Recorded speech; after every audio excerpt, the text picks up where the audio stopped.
Hello, YouTube. At least Of you, hello YouTube. At least the one of you I have watching.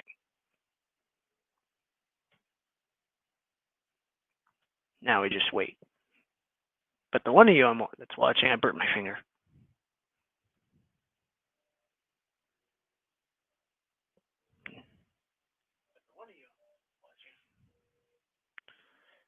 Well, we'll sit here and wait. I gotta fix this thing again, as you can see. Hey, Devin. Link should be in your tweeter, I think. Yes, I tweeted you the StreamYard.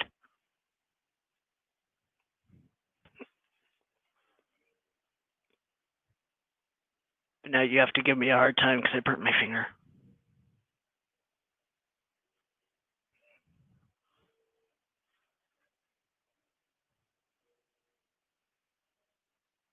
If you do it right the first time, yeah. If I can get these E3 to EV6s to actually assemble, that'd be great. But they won't because I'm stupid. Someday I'll figure it out. If I don't, I'll buy a mosquito.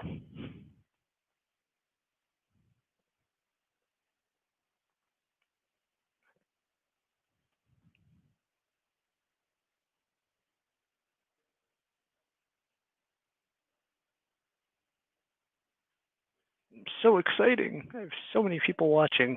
I'm kind of boring without other people. I don't have a life. I have a life. I just don't have a life.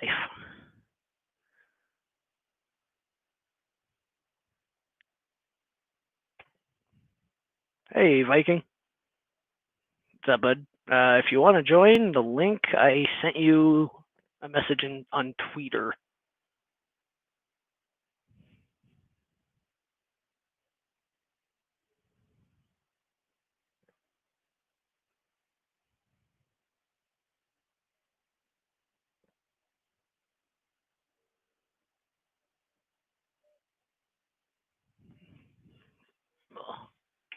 Well, while I wait for people, time to reassemble.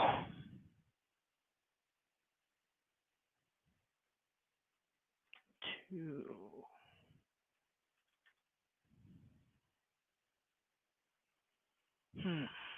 5 people watching. I'm useless.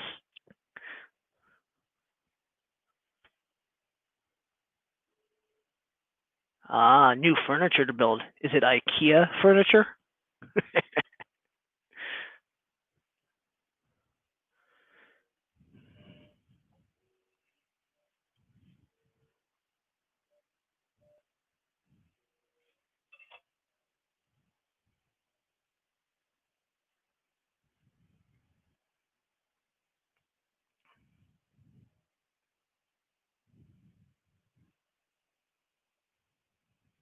Where's my nozzle? There's my nozzle.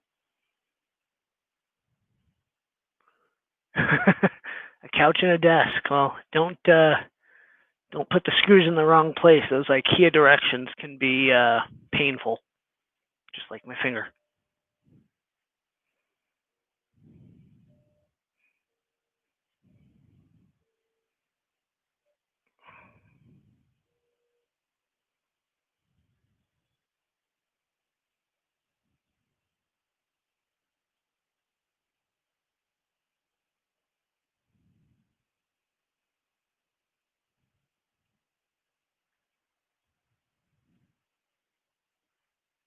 Doug's here. Doug! What's up, Doug? Welcome to watching me work on a printer. I guess that's all that's happening.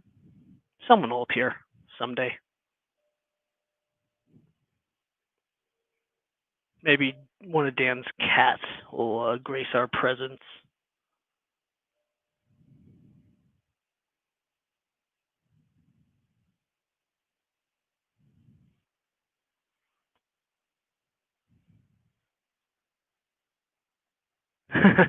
The error was going to IKEA, though.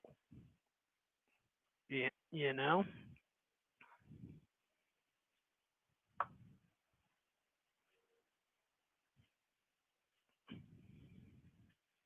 Hey, Devin, if you're there, I can't clown you for dropping stuff and paper cuts I burnt myself.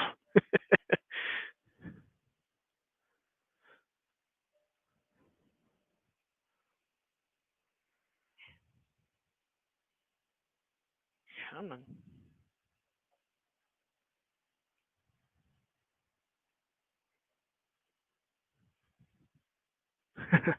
The sad thing is the closest IKEA to me is an hour south, and I need 2 more lac tables, and they won't ship. So I'm kind of frustrated because I really need to build another enclosure. But oh well, just have to wait for a couple of years for the world to open up again.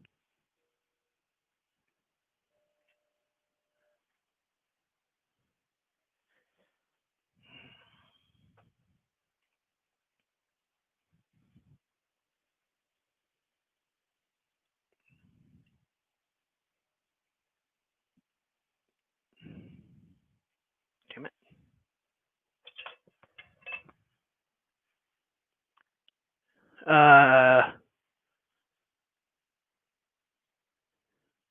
Sorry, Dan. I don't trust your message.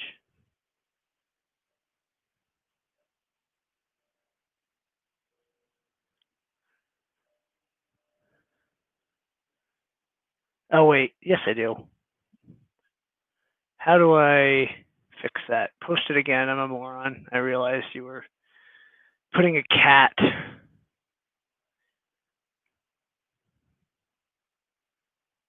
I don't know how to do that. Oh well. Sorry, repost. My fault.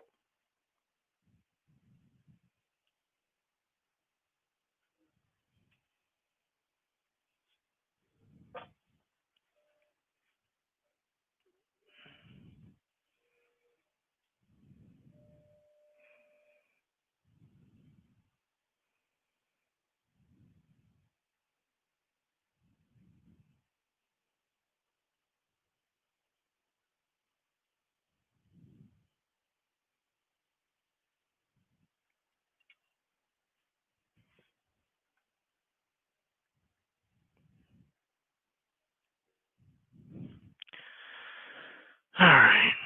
I'll go to 280 and hopefully don't burn myself this time.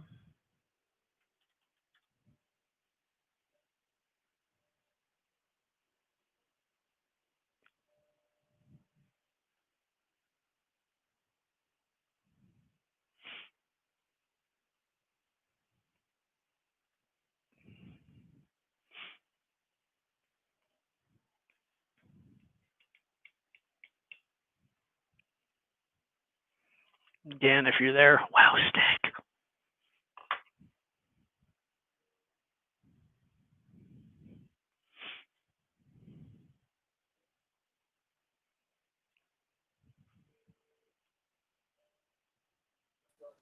Dan, Go to hell in your wow stick. buddy. Keep rubbing it in. I know. Just keep rubbing I know. it. I accidentally hid your cat comment. YouTube flagged it, and I'm like, oh, hide. This is what I get. Yep. So I can't clown Devin. I burnt myself this morning. 3.5 years I hadn't burnt myself at that temperature. 245 C hot end is not a good thing to touch. Unless you build up calluses, I can do a quick swipe on the nozzle, like to get the little stickies off every now and then. But, I don't have calluses. I have it doesn't hurt. Guess you need to get some hard-working man hands, huh? Yeah, right. Doug, get the wow stick, and then buy one for Dan. Someone buy one for Dan so he stops complaining about not having one.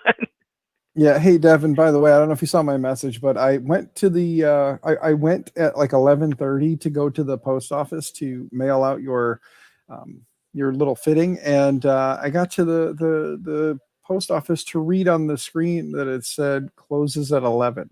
Oh geez. I was like, damn it, it's Saturday. I thought it was noon. I thought it was 8 to noon, but no, apparently it's 7 to 11. Oh geez. Good So job. it was 4 hours, but I had the 4-hour window wrong by about a half an hour. So. Yeah, I've done that before. That's Mhm. always fun. You get somewhere and the times are just completely different. Yeah, so now Monday I will get that mailed out to you. I assume the heat break's not supposed to be, cockeyed a little bit on a V6.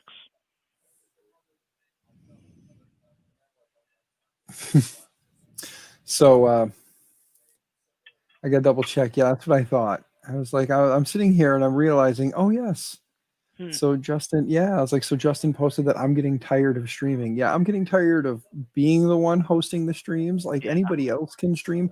The nice part is like right now I could always be like, all right, I'm leaving later, and then I can just Yeah. stop the stream and walk away, and then you can continue on and keep everybody in chat content. I can't keep anyone content. I'm too new to this group. Yes, no, actually, it's not that you're too new to the group. It's you got it, man. It's just that weird. You'll find that there are weird times when people are available to Oh, chat, yeah. and usually like Saturday afternoons. Mhm. If somebody's doing something, it's Saturday afternoon. Yeah. So like when Chris does his thing, it's usually right at the start, and then Yep. what'll happen is that people will plan like right after Chris's stream to do that. Oh, yeah. Like you'll find that like my most active streams are the ones I start at like 10, 11 o'clock at night. Oh, yeah. Because that's when everybody who's got insomnia can't sleep, and they're like, they tried, they laid there in bed, and then they were like, I can't do it. So as they get up to go take a piss or get a drink, they look at their phone and they realize I'm streaming, and they're like, well, Yep, hey, can't stream it. Or they're the ones that are just up naturally, and they're like, hey, what's going on? And I'm like, oh, nothing. So Right. so then it turns into Viking messaging me nonstop on Twitter, like, "Hey man, what are you doing?" Oh, nothing. He's like, "Okay, so you think about streaming?" I'm like, "Now I am." Right. Well, But I went after the I don't want the StreamYard logos and did something stupid. yeah, well, you know what? It's not too bad. I got lucky. Doug took care of me for hey, you. Get up on the couch. She's doing what? Oh well, go get it. Get off the couch. Don't flop off the couch onto the floor, you dork. I'm sitting here, and all of a sudden I look over because like where my computer sits, like right off to the side here, there's we have a set of pocket doors, and my desk kind of invades the pocket doors a little bit, which is no big deal because my couch is kind of wide and invades the pocket door too. I love the So- thermal runaway sound. It sounds like someone's dying. Sorry. Oh, all good. I was gonna say, but I'm sitting here, and my daughter, instead of just getting off the couch and walking away, was like a sack of potatoes just went ka-thump. Right. It's just like flopped right to the ground. Yeah. But yeah, no, Doug, as for the WoW stick, I also have one in my Amazon cart right now. Oh. I don't have Here's- I don't have the ability to make the purchase just yet, but when I do, it's in my cart ready to go. I'm trying to find all the pieces So for this. it will happen. Oh yes, it will happen. Oh, and as I was saying though, I got lucky, and Doug was like, "Here, man, I want to pay for half a month," and I was like, "Okay, There you cool." go. So Doug took care of me for half a month, and then yes, that looks very nice. That's And I like the your carbon fiber yeah, deep the- cherry red.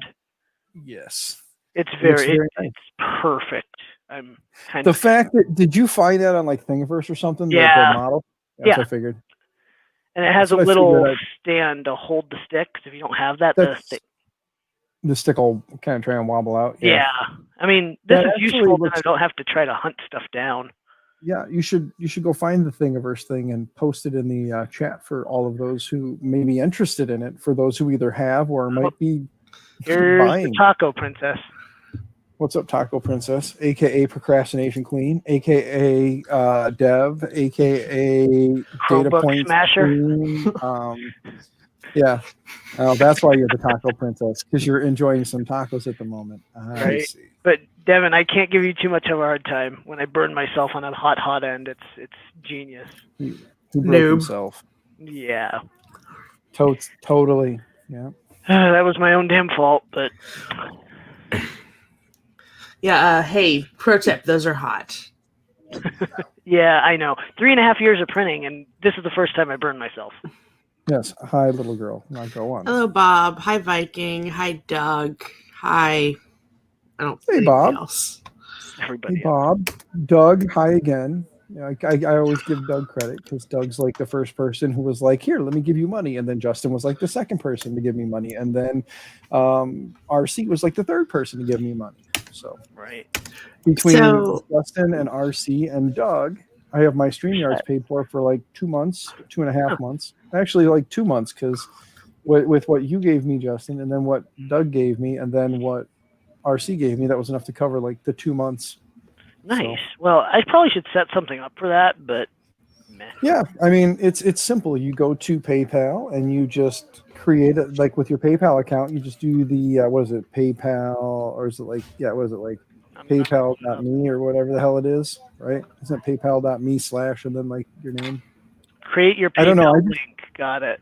Yeah, you just copy that and paste it in when you do your streams. Just tell it to post that in the thing, so it'll actually show up in the bottom. And then if I somebody assume wants I to can't donate, do that.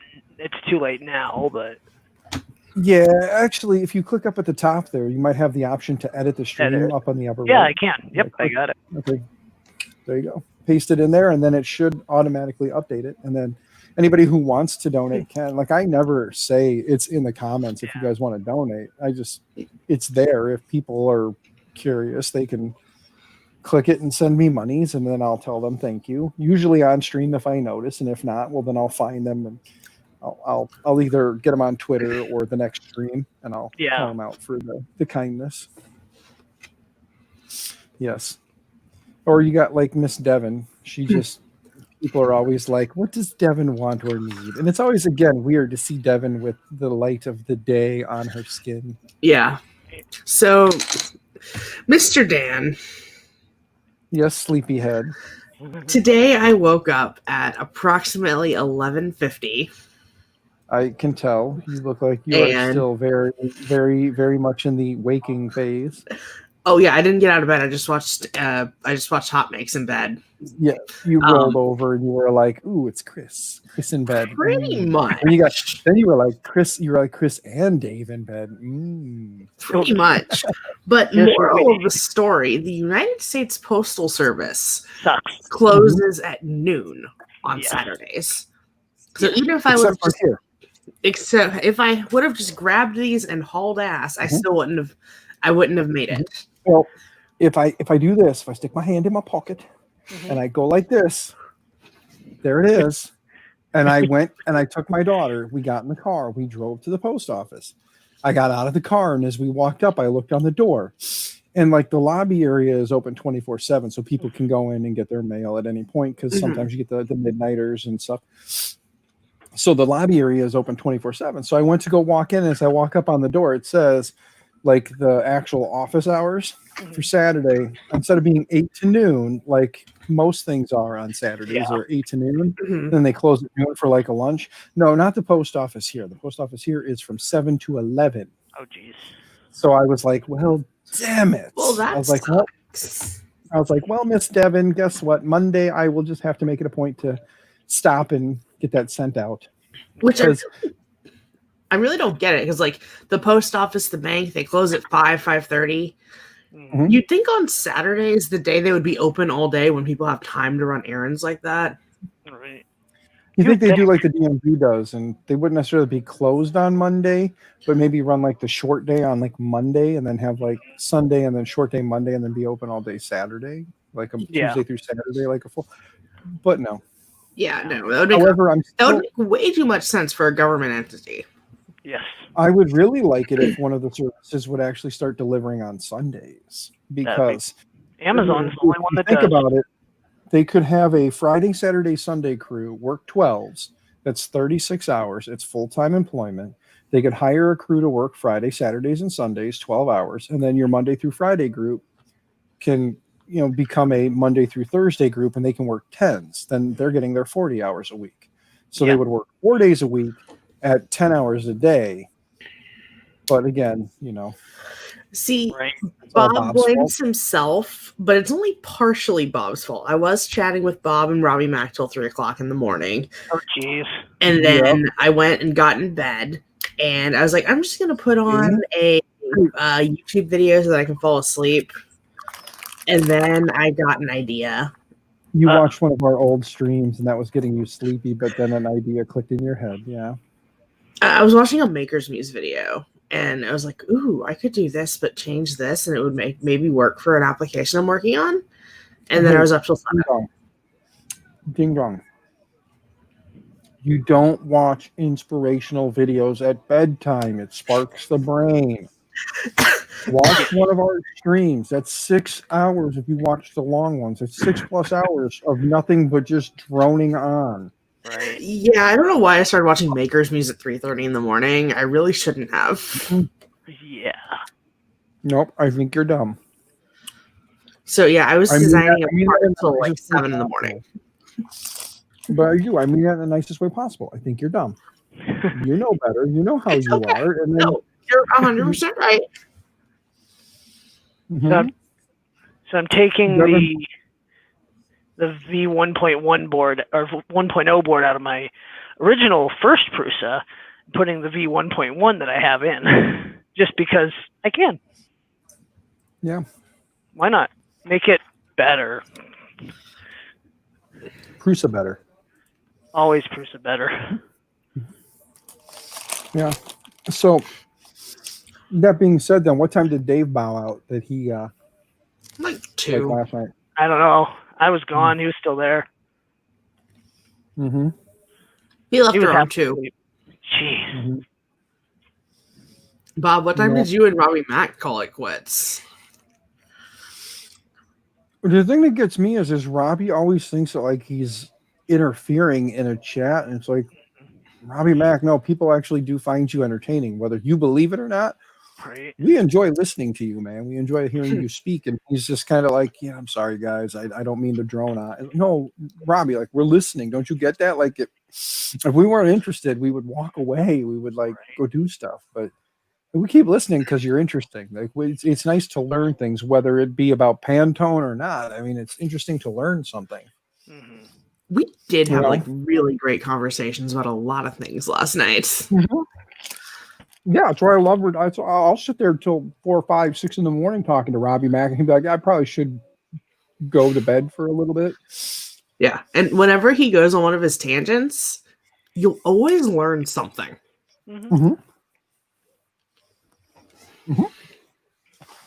Mm-hmm. That's why I enjoy having Robbie Mack as a I would consider him a friend. So I enjoy having Robbie Mack as a friend. You know, Right.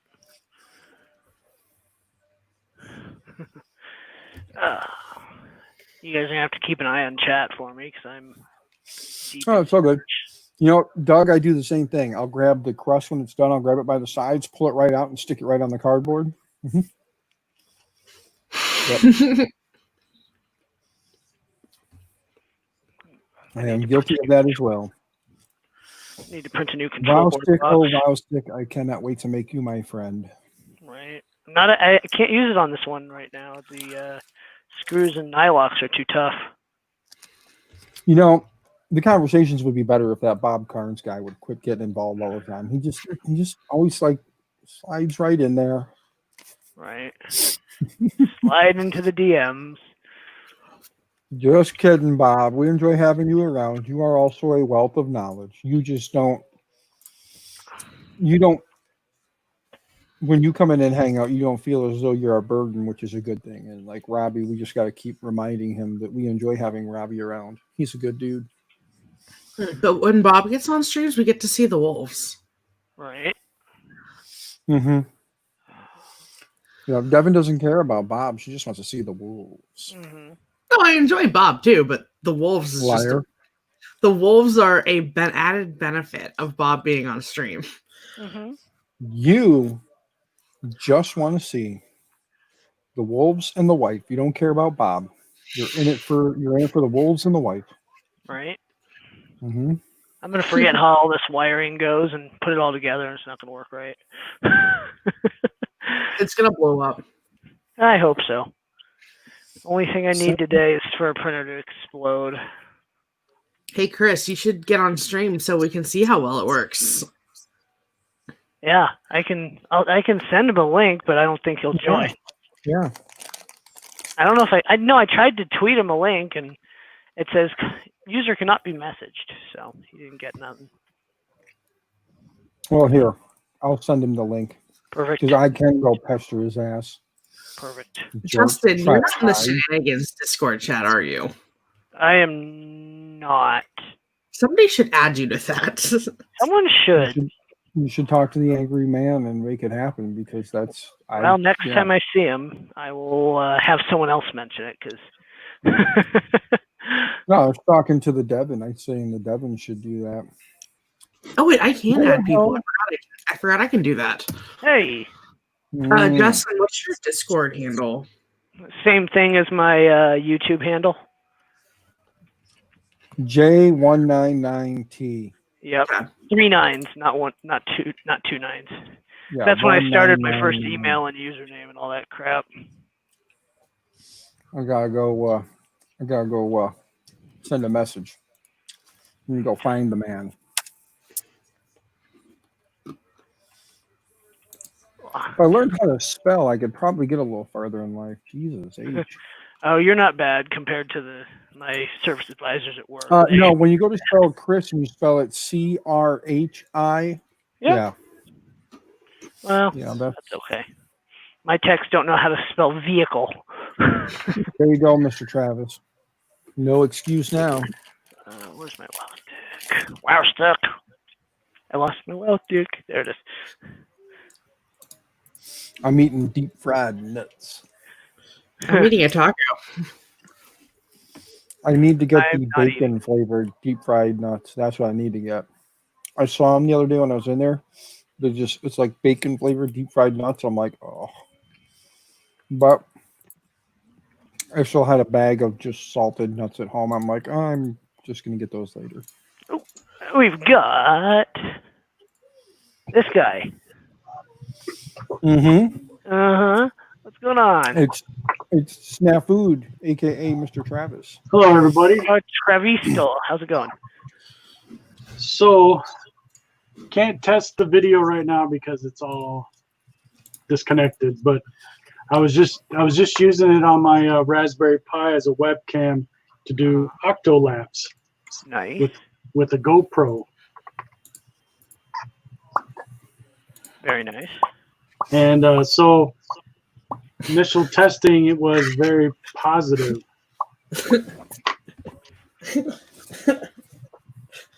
Where'd that They poked the Devon. Like keep poking Devon. Yep. Why are you poking me? I can't really poke her. Actually, yes, I can. Hold on. There you go. Now I can poke her. So now I gotta go like this. Here, Dan, do you want me to move you to the side of her? No, I'm good. I'm good. I can still get her. See, I can go in at an angle. I'm good. There you go. Angled pain in the buttness. Yeah, this is pretty decent for $30. Nice. Yeah. You guys ever see the movie The New Guy? Oh yeah. Remember the part where he's going off on his little tangent about how he got his penis broken, and he talks about how, have you ever had your penis right angled? It's hilarious. Yep. That part just sticks in my head. Everyone's like, I can go in at an angle. It's like, yeah, it's right angled. I know. That's probably a movie that's one of those movies you've either seen it or you haven't seen it. If you haven't seen it, now knowing that, you'll never see it. Oh yeah, it's a good sick weekend movie. Justin, I just sent you a invite in your Twitter DMs. In my Twitter. Got it. Let me do it on this computer. I'm running 2 computers, so it doesn't really help. Hit you in your Twitters. There's the Spider-Man. Inbound. Spider-Man printed in some. I was on this. Wait, I am on the FDM Lounge. I just might not be on that channel. Yeah. Yeah, I'm not on that channel. You'll have to add me on that channel. And only the man with the power can create the thing that is required so that he can be sucked into the world. I'm sucked in up and down. Hence why, again, I can't invite anybody into it because I don't have that power. Nor do I want that power, because with great power comes great responsibility. And we all know I'm irresponsible as shit. Unlike me, where I just don't want to do nothing. Which is pretty much this whole weekend. Adulting sucks. By the time I know it'll be Monday morning, and I'll be back at my hellhole. I mean, work. Yeah, I will also be back at work on Monday, as far as I know. Isn't it weird the weekends just don't tend to last longer than about 5 minutes? I agree completely that we need to go to a 4-day work week. I would rather work 4 10s than Oh, I'd rather work three, 4 than 5 8. Mm. Give me 4 10s and let me have Friday, Saturday, Sunday off, or Saturday, Sunday, Monday off. You pick. I don't care, but I want 3 days in a row off. Work 4 days. That's fine. Yep. Hey, Justin. Yo. Hey, give me the wrench so I can post a link to this capture card for everybody. Yeah. How do I do that? Right click on in Twitter. Go to your actual, or not Twitter, into your YouTube. Go to your actual YouTube channel. Yeah. To my tweet. Go to the stream. No. Go to your YouTube channel. Go to your stream on YouTube. Okay. Yeah. And then in the chat. Oh yeah. Give him the wrench. Got it. Yeah, spanner him. Add moderator, right? Mm-hmm. That will spanner him. There. He's been span-holed. You are a span whore. Holy spanner guy. Mm-hmm. The first spanner in the channel. Yep. It happens. Right. Oh, come here, Fluffy Butt. Here's Fluffy Butt. Oh, Fluffy Butt. She's milk drunk. I just pulled her off the boob.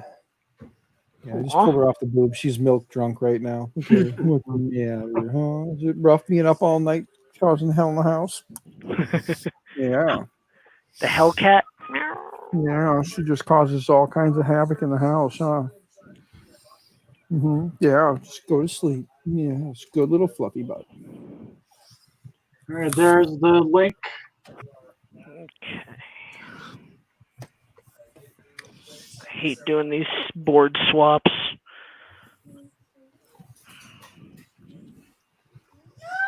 I thought it was on there.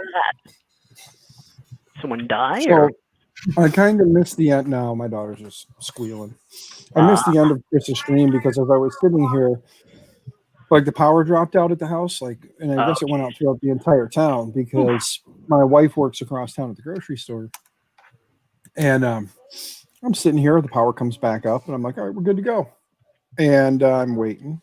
Oh, well, I'm sitting here, and all of a sudden my mother-in-law calls me to tell me that, hey, can you come up to the store? The computer, the cash register system won't restart. Yeah. So I was like, oh, okay. I every now and then assist them with some IT stuff here and there because, well, my wife pimped out her husband for his services, Yeah. So I hauled ass up there, got up there, and basically just the old shut up and reboot, and everything started working. It's like old sledgehammer trick. Yeah. I just do the old shut up and reboot. We did the drop-in old fax machine off the top of our building about 2 years ago. That was fun. That would be entertaining. I enjoyed when I worked at a restaurant, and we used to take the old tomatoes, we'd get the boxes of tomatoes, and every now and then you'd get that one just nasty squishy one. We would collect those in another box, and at the end of the night we would take them up to the roof. Yeah. And then magically they would just start to disappear. You can figure that out, I'm sure. Oh yeah. But let's just say the animals were well fed around the restaurant. Granted, tomato plants were popping up all over the place too, but we don't know how that happened. Right? Oh my god, so tired of these spooling over here. Yeah, they're magic tomato plants. It's like Jack and his beanstalk thing. I gotta hop off here for a little bit. Wife just barked a bunch of orders for me to do. Nice. All right. Well, you tend to your honeydew list. Yep. See you on this year. Yep. So I'll be back in a little bit. Cool. That's what you say. We'll probably be here. That's what Wait, you think. What is a honeydew list? Honeydew this, honeydew that, melon. honeydew this. Oh, I thought you meant honeydew like the fruit. Yeah. No, like honeydew this, honeydew that. The honeydew list. Ah. One day you will be the person passing on the honeydew list. Okay. Yes. She's like, Yes, all people in relationships who live together have a honey-do list. We don't. Except for the female in the group. The female in the group usually tends to not have a honey-do list. It's a I'm not going to do it, so I'm going to delegate it list. Delegating is stupid unless it's cleaning, and then I can delegate that shit all day long. Right. Yeah, I just think that my house would probably be a lot better off if we just burned it to the ground and built a new one. Yeah. Maybe I should have got an ANET. Yeah, there you go. My mom threw my ANET away. What? Could have saved a couple of bucks and got a new house. I mean, it probably would have cost me a little bit to get the new house, but you know. Then you'd have the new house. I mean, I don't. You know. You can sell kittens to raise money. Yes. I don't think anybody wants to pay for what would be considered like a pest in the domesticated animal kingdom. Because if you think about it, cats and bunny rabbits are two of the animals that just seem to overwhelm. Like, you leave a male and a female rabbit alone together, and there's like 85 rabbits the next day. So are you saying that I got ripped off when I got my cat? Yeah, because you only have one. And I wound I up drove with 3 hours one way to get my cat. Yeah, you got ripped off. You could have probably just went out back of the Chinese restaurant and grabbed one before it wound up on the buffet. Yep. Considering I can walk to the Chinese restaurant. Buffet? Same here. Yeah. Just next time you're bored and you're like, Pixel needs a friend, just wander by the Chinese restaurant a few times. Sooner or later, you'll find Pixel's roommate. Well, see, I'm trying to domesticate 3 gray cats that kind of live in my backyard. That's really easy to do. I feed them, but they are still really skittish and won't let anyone touch them. That's why you keep moving the food closer and closer to you, and you just wait. And as they come up for the food, you wait, and you just slowly move your hand in closer and closer until they're comfortable enough with you. Yeah, as soon as you've got to remember, you need to be sitting there and have the food maybe like 5 or 10 feet out. Let them come up for it. Don't move while they're eating. Give them a couple of days where you just feed them, and you do that where you're like 10 feet away. If you can get them 5 feet away to start, great, but most likely like 10 feet out. And just make that your routine where you just start feeding them like that. And then after about a week of feeding them at 10 foot away from you, slide the bowl in closer. Yeah. Then get to the point where you can just set the bowl down next to you and they'll come up and eat, but don't touch them. I know it's going to be tempting as shit, but just give them a couple of days where they're coming up next to you and eating right next to the chair that you're sitting in. You know what I mean? Yeah. And then after a while, what you do is you put the bowl down and just move your hand, but don't pull your hand up. Leave your hand down and let them come up. They'll probably eat opposite of your hand for a little bit, but over time, you'll be able to start to slide that hand over and make contact. Yeah. And once you do, just start petting and rubbing on them. It's just a matter of getting them to build the trust. And then you got to remember, once you build that trust, go slow. Don't until you can get them to the point where they'll just run right up and jump in your lap. Don't just assume you can play around with them and wrestle with them. They're going to take some time. Cats are assholes. Yeah, I'm still at like the 10-foot stage. Yeah, start about 10 foot out. Just set the food down and just sit there while they're eating. Sit there. No quick sudden movements, no loud noises, nothing that's going to startle them and scare them, because then you're going to have to start all over again. But just get them to the point where they'll come up to you and sit and eat, 10 foot out. And then you just move it in a little closer. And then after a couple of days, move it in a little closer. But give them about a week of the distance, like about 10 foot out. Give them about a week at that. Then move it in. Once they start to come in for that, give it a couple of days and then pull it in a little bit farther. Give it a couple of days and then pull it in a little bit closer. Not farther, but closer. Bring it in a little closer every time. Not every time, but I had him about 2 feet away from me eating, and then my dad screwed it over because he decided to turn the lawnmower on. It scared the shit out of him, and I didn't see him for a week. Oh, geez. Well, don't feed them when it's lawn mowing time. Right.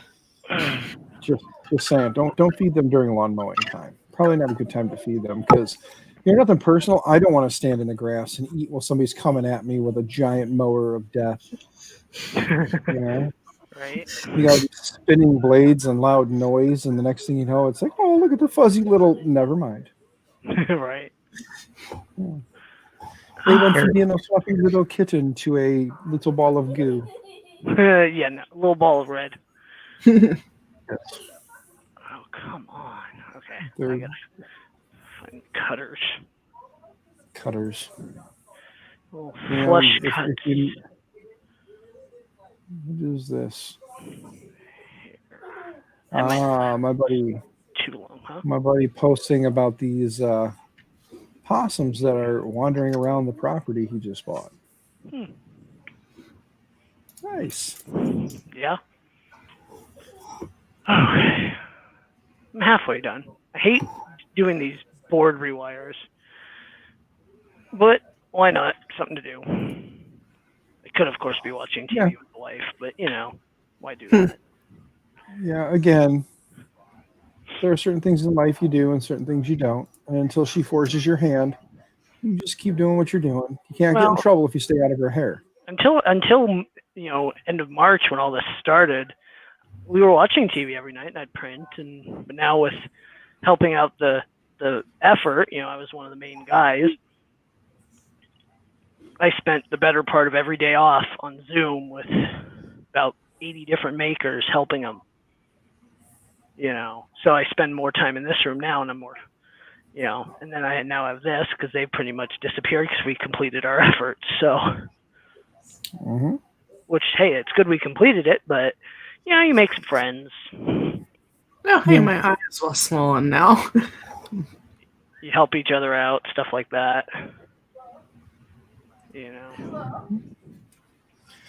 Sleeping kitten. She's out cold. Aw. Which is funny because at night it's her brother that curls up on my arm and passes out. So they're tired. So Dan, is it still obvious to where I dropped the Chromebook on my eye? Not really. I mean, I guess it could be if I was watching in like 4K, but I'm looking at it on a whatever the hell this resolution monitor is again. It's like 1366 by whatever the hell. Mm-hmm. So no, at 1366 by whatever, you look good. Just fine. Okay. No, nothing. No. I mean, if it was 4K or like 1080 maybe, or 720, I guess, since that's all you're going to get out of StreamYards. Yeah. No, I had makeup on for the stream yesterday, and I was like, it's like I washed it off, and I was like, if I stream, they might be able to tell, but I still have a slight black eye. Well, that's what you get for sleeping with the Chromebook over your head. Well, I wasn't sleeping. I was on Twitter. I just dropped the Chromebook. She was twittering. I just happened to be holding the Chromebook over my head, and it slipped, and it crushed my face, No big deal. All good things, Right. Oh, so Amy Double D is going to be on Hot Makes tomorrow. Nice. Or Monday. I guess Monday. Monday? Yeah, Monday. Episode 13, Monday, 6 p.m. Central. Hot Makes with Nerdy J and the Pooch. Oh, Hot Makes, not Hotbed. Where are you? I said Hot Makes. Like I heard you say Hot Makes. I heard Hot Makes. But my brain hot your brain went hot bed. Yeah. Yeah, no. So no, apparently Miss Amy Double D is going to be on from Lego Masters and more. Yeah, like the, Tesla chip, like she put the chip in, and for the, so she can drive her car without the thing. She can just do the thing, The thing of Thingerson, yes. Viking, how did I do that? I was laying on my floor with a Chromebook over my face looking at Twitter, and then my left hand fell asleep and it fell out of my hand and onto my face. Yeah, it was a bit of a skull crushing moment. It was probably a surprise. Robbie! Someone send Robbie a link, because I couldn't send him a link either. Oh, you can't get Robbie Mack either? No, I'm still useless around these parts. So. No, you're learning the ropes still. It's okay. Let me see if I can. That's why I'm useless, because I'm learning. Let me get to the Mac. Someday. Hey, David. Where should I send it? I know where I'm going to get Robbie at. I'm going to go get him in a place he won't expect it.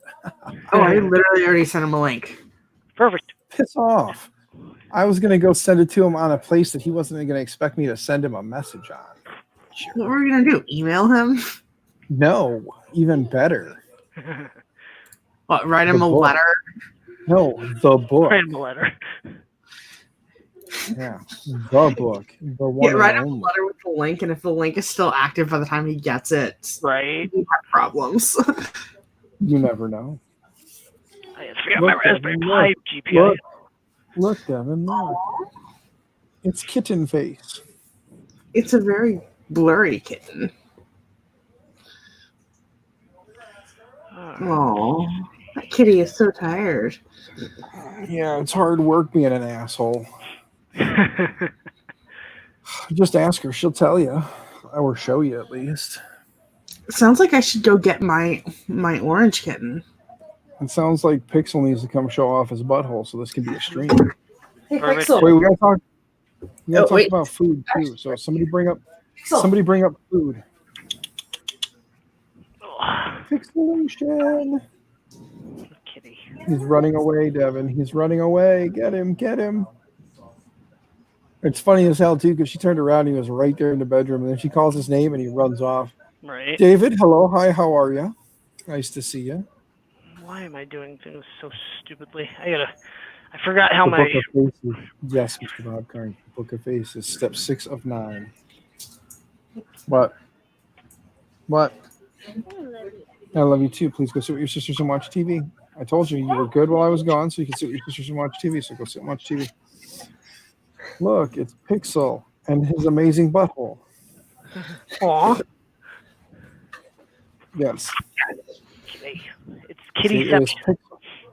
It's Pixel and the amazing butthole, like I said. Oh, wait for it. Like, what's wrong? there it is. Ready? There you go. It is now a stream. Oh, you don't say. You saw Pixel's butthole and you let out a meow. Oh, yeah, big yawn. Oh, yeah, hard work. Hello, Mr. Buttram. Nice to see you, Mr. Buttram. Senor Buttram? Look, she's awake now. Nice. Oh, where are you going? Hold on, let me turn off the keyboard first. There you go. Now you can walk on the keyboard. Because they have to. Okay. Yeah. Oh, that's the wrong kind of mouse. You can't play with that one. Not yet. She's exploring. Right. Cats do like computer mice. Mm-hmm. They also like salted peanuts, apparently, too. Well, this particular one decided that he was going to eat an entire bowl of potato salad the other day. Nice. And then you puked all of it up. Uh-huh. Because you're stupid. Justin has a mod. He has one mod. Yep. And who else wants to be a mod? Maybe I'll make, I don't know, should I pick Dan or Hey, Llama. Yeah. There's nothing like staring at Pixel Butt. Look at him, too. He's just kind of like, love me, damn it. Love me. I do love you. Yes. We now it's a real party because we got Pixel Butt and a llama. There's now 3 moderators. Oh, way to go. Congratulations to all who have been spannered. Yep. Spanner-handed. Cat butt. What are you doing? She's just sitting here cleaning herself, looking all cute. I should buy the domain catbutt.com. Yes. If it's not taken, you should. Or Is there a a domain that ends in .exe? Yes. Ooh, catbutt.exe. I'm just saying, like, it can just be a photo gallery of every screenshot from every stream you and Pixel have been in of his butthole, like the scene when his butthole like comes into play. You just make it be that, so that this way it's just a flip book of Pixel's butthole. Hey, it did something right. It turned on. Look at that. There she is, just yawning again.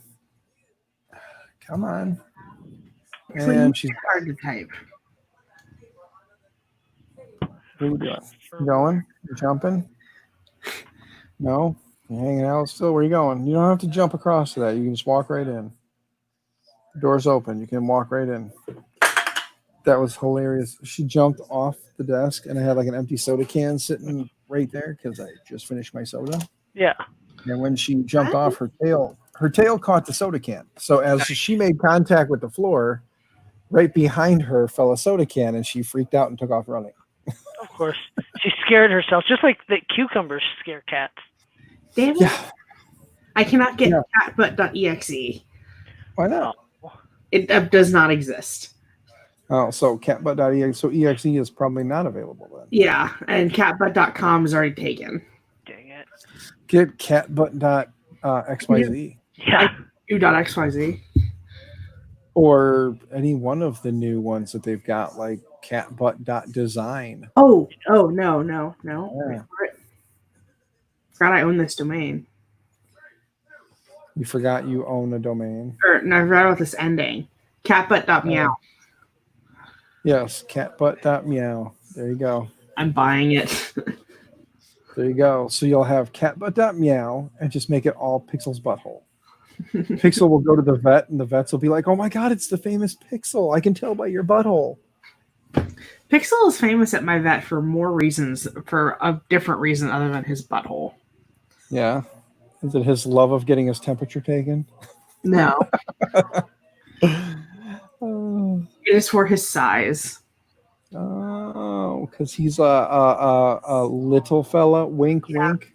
Yeah, he's my itty bitty baby kitty. Yeah. By itty bitty, you mean he's mama's big boy, right? Yeah. We had to get him a dog carrier because he doesn't fit in traditional cat carriers. Oh, geez.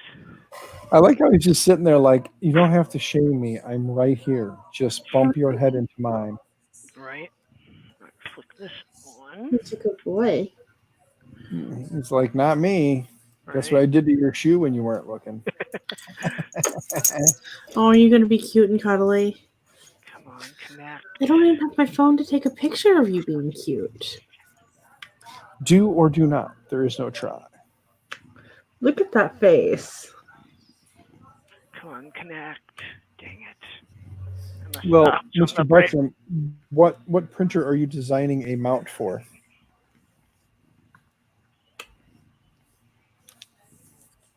I mean, we all know it's for a copperhead because you were plastering that all over the social medias. You're like, look at my big bag of copperhead stuff. Oh, man, I'm tired. Mm-hmm. Did stream keep you up too late again last night? No, I'm just like huffing and puffing all damn day. I'm having some breathing issues. Could you not go die on us? Yeah, let's not let that happen. I'm not. It's just respiratory. Gotta relax, you know. Really, Pixel? You just knocked over a water bottle with your tail. You slept through Country Stream? Yeah, I was watching. I was having fun. I get a kick out of the fact that Walter and I are friends on Facebook, but he doesn't realize that DB3D Dan is the Dan from Facebook. Because, you know, I'm not going by Dan Oreo Cookie with a B. Feeling. So it's all good.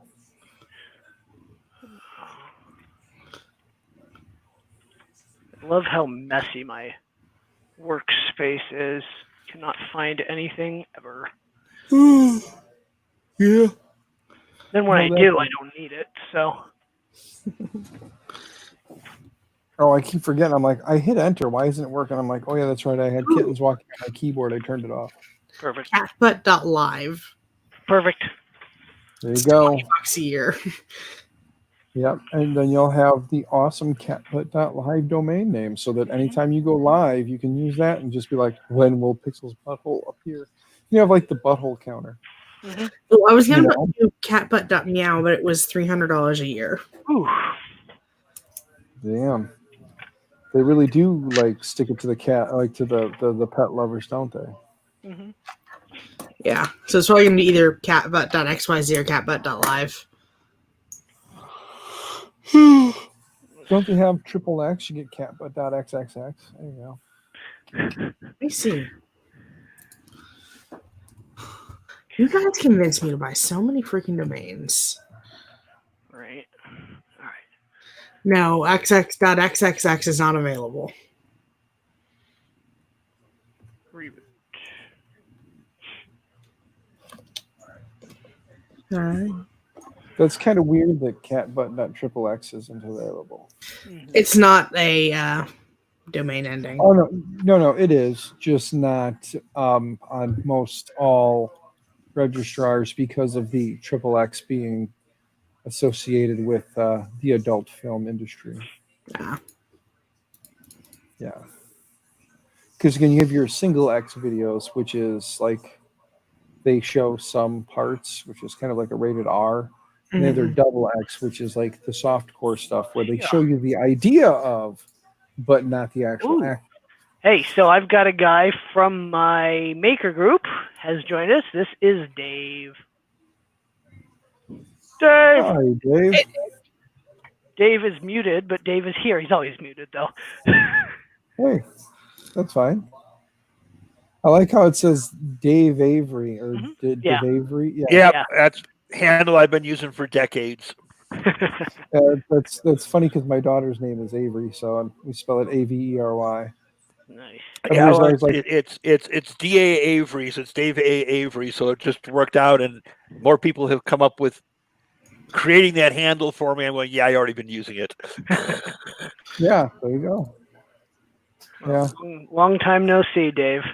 Been a while. Yeah, well, I just did the big drop on the warehouse Thursday. Whole bunch of dental bands. Yeah. Like 80 of them. Jeez. Well, we're pretty much set now. If you didn't see the messages.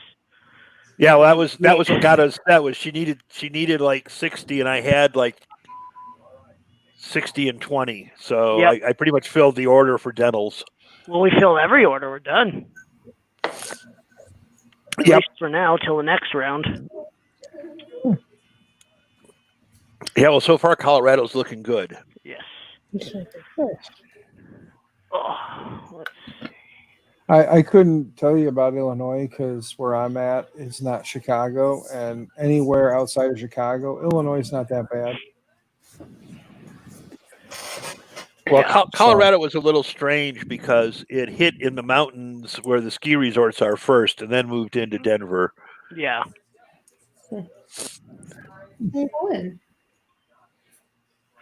So, but right now I think we're down to 150 people in the hospital with confirmed cases.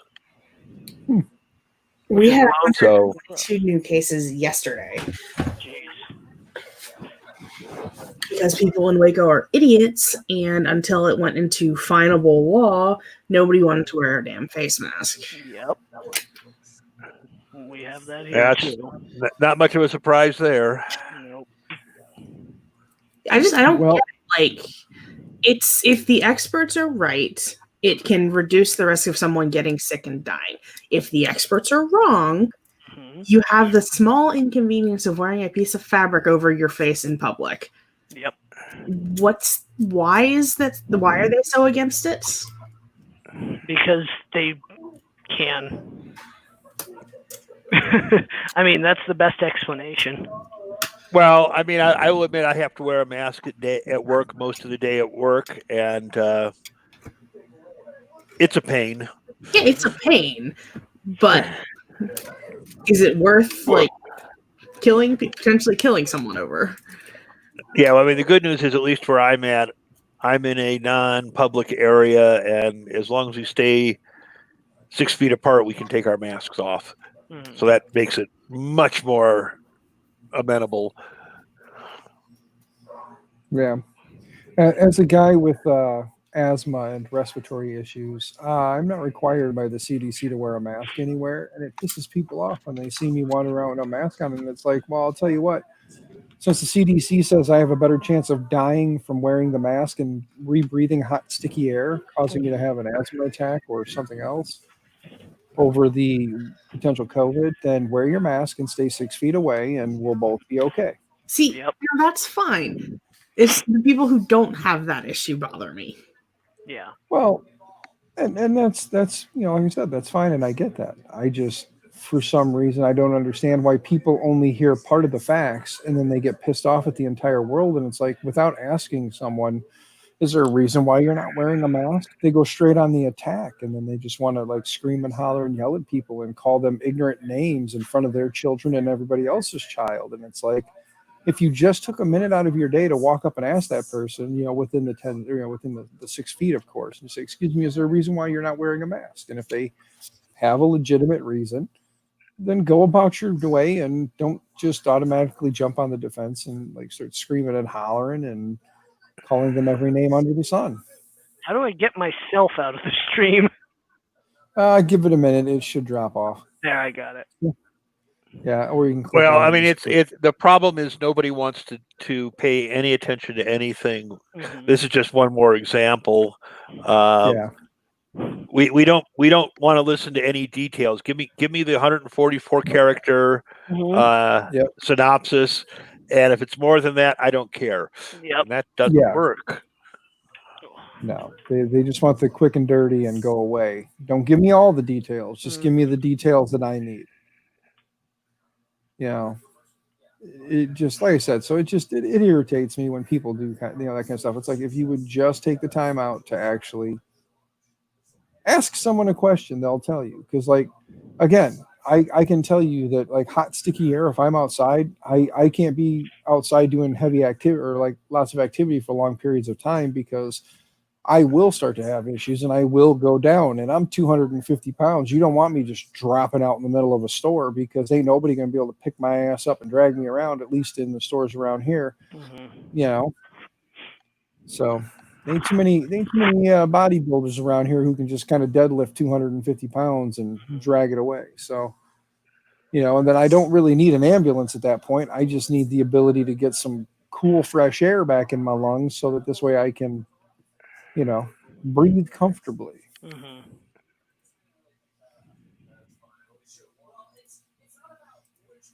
We'll see. But that's okay. I still keep a mask in my back pocket in those Mhm. cases where people do whine and cry and piss and moan, and I'm like, I just don't want the headache. So let me throw on my mask real quick. Here you go. I put my mask on. Now walk away. Then I just try to make my quick in and out so I can just get in, get it over with, and get out. Mhm. I mean, that's been the key to everything for the last 3 months. Is if you do have to go out, don't go lollygagging around and spend time in the store. Get in, get what you need, get out, get back in the car, and go home. Mhm. Yeah.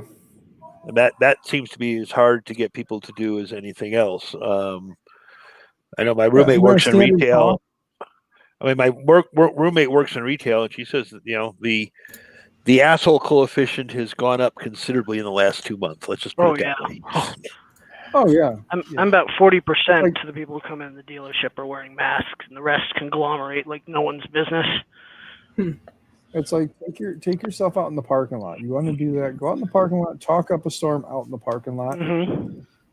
Just go stand by your vehicle and talk to somebody. If you guys want to do that out there, that's fine. You're away from the customers inside.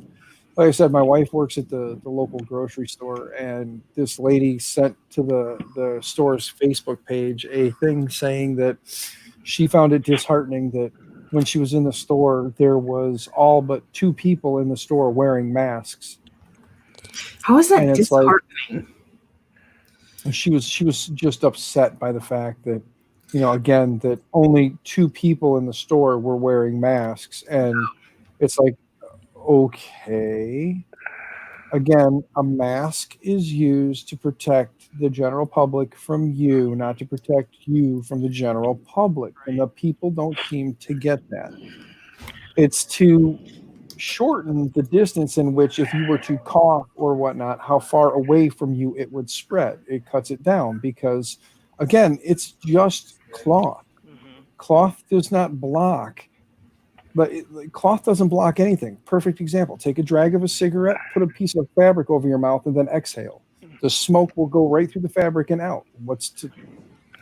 It's not going to stop a virus if it's not going to stop smoke. So all it does is shorten how far it will actually go out of your mouth. So it shortens the distance. That's all it's doing. And people don't seem to get that. They think that this piece of fabric that their nana knitted them or stitched up for them that they're wearing over their mouth is the end all be all. And I get it. Wear the mask. It helps to reduce the risk. But understand you're wearing the mask to protect the general public from you, not to protect you from the general public. If you want to be protected from the general public, stay home and have people bring you your stuff. Have it delivered. You know? Oh, yeah. Wear an N95. Use hand sanitizer. You know, wear a face shield too to help block you from the spit and the saliva that could also be coming your way. And then when you do order things, let it sit in your garage, out in your garage for 7 days before you bring it into your home so that you can kill off or let the virus have a chance to die off before it enters your home. If you're that worried, these are the precautions you should be taking. Screaming at someone because you chose to go out in public makes you look like a fool because you made a decision. And that's the thing that people don't understand. I mean, but again, I'm just going off about current events and I should stop. Oh, yeah. Well, I mean, I'm sitting here reading the comments, and I think Bob Carnes has got it. Majority of the people are unwilling to inconvenience themselves for the benefit of others. Yeah, I just don't understand why they're so self-centered. Well, the problem is we've become a world where it's our way and everybody needs to believe it, or I'm going to force it down your throat because my keyboard tells me I can do so. We become a giant community, or we become a world full of keyboard commandos who know right and are going to force right down your throat. And if you don't like it, well, then they're just going to try and get another band of keyboard warriors that are on their side to continue to force it down your throat. And if that doesn't work, well, then they'll take to the streets because once they can amass enough people, then it's time to go out in public and attack, because we're not going to attack if it's just one person. One person will not start a riot. One person will not start a protest. They're going to have to group up first. They need to have reassurance that they're not the only one who feels that way and can get a group of people to feel the same way to go out and attack a group of people who don't feel the same way. Because we can't agree to disagree anymore. We have to be right and we have to force it down your throat. Yeah, well, that's what we've built ourselves into for the last 30 or 40 years. It's been a continuous trend. Yep. And I mean, there are people who are going to disagree with me and tell me I'm wrong. But you know what? I'm one of those people who can agree to disagree. You feel your way, I feel mine. I'm not going to get another group of like-minded individuals like me to go out and start a protest and then start riots and then start attacks. I'm not going to do that because, again, I can agree to disagree, and I currently enjoy just hanging out at home with my family, and I feel the way I feel, and my wife doesn't always agree with me. But you know what? I still curl up in bed with her every night. You know, because we can agree to disagree. So, you know. Well, we've taught most people for the last, I don't know, half a century that there's no repercussions for being stupid and not having to deal with the fallout. Yeah. And now they're pushing even harder for the fact that they want to be able to do whatever they want to do and get away with it, whether it's right or wrong. I mean, we can't agree to disagree because there's only one right answer, and it's what I want. I don't care what you want or what the reality of the world is. I reject your reality and substitute my own. So, Marcus, since you feel that way, do you want to join me in a riot or a protest? Would you come join me? Because if I can get enough of you to come join me, maybe we should have a peaceful protest about this. Well, the other problem is now we've got we've got a reasonable group of people who can peacefully protest, but we've also got an unreasonable group of people who see that peaceful protest as an excuse for them to go out and do whatever the bleep they want. Oh, you mean go shopping for free? Well, but it's or be vandals. I mean, and it's not one. It's not one point of view. I mean, it comes from many different places. It comes from many different points of view, all of which there's a small group of people who feel, well, if everybody's out there creating cover for me, I can go out and be an ass. And it doesn't matter whether we're an ass on the left or an ass on the right. Yep. They still have the feeling that it gives them perfect right to be an ass. Yeah. Like Llama says, internet streaming riot, go out and trash your own property. Excuse me while I run outside real quick and throw a sledgehammer through my window, guys. Give me just a second. When the cops ask, why go outside? Why not just throw it from the inside? It breaks the window either way. I want the glass to come in, not out, so that this way when the cops but see, if you throw it from the inside, it's less mess to clean up in the house. Very true, and then I can continue to be lazy. Very good idea. You know what? Forget it. It also poses less potential hazard to your children and your kittens. Of course, for you it was the kittens. The kids were like, eh.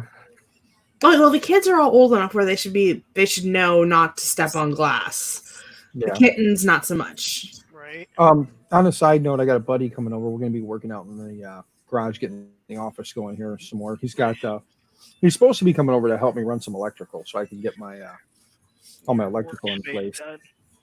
Yeah, because I need to get out of the house. I love my kids, I love my wife, but I need some more space to maneuver and work, and I can't do that in the house because I don't have room.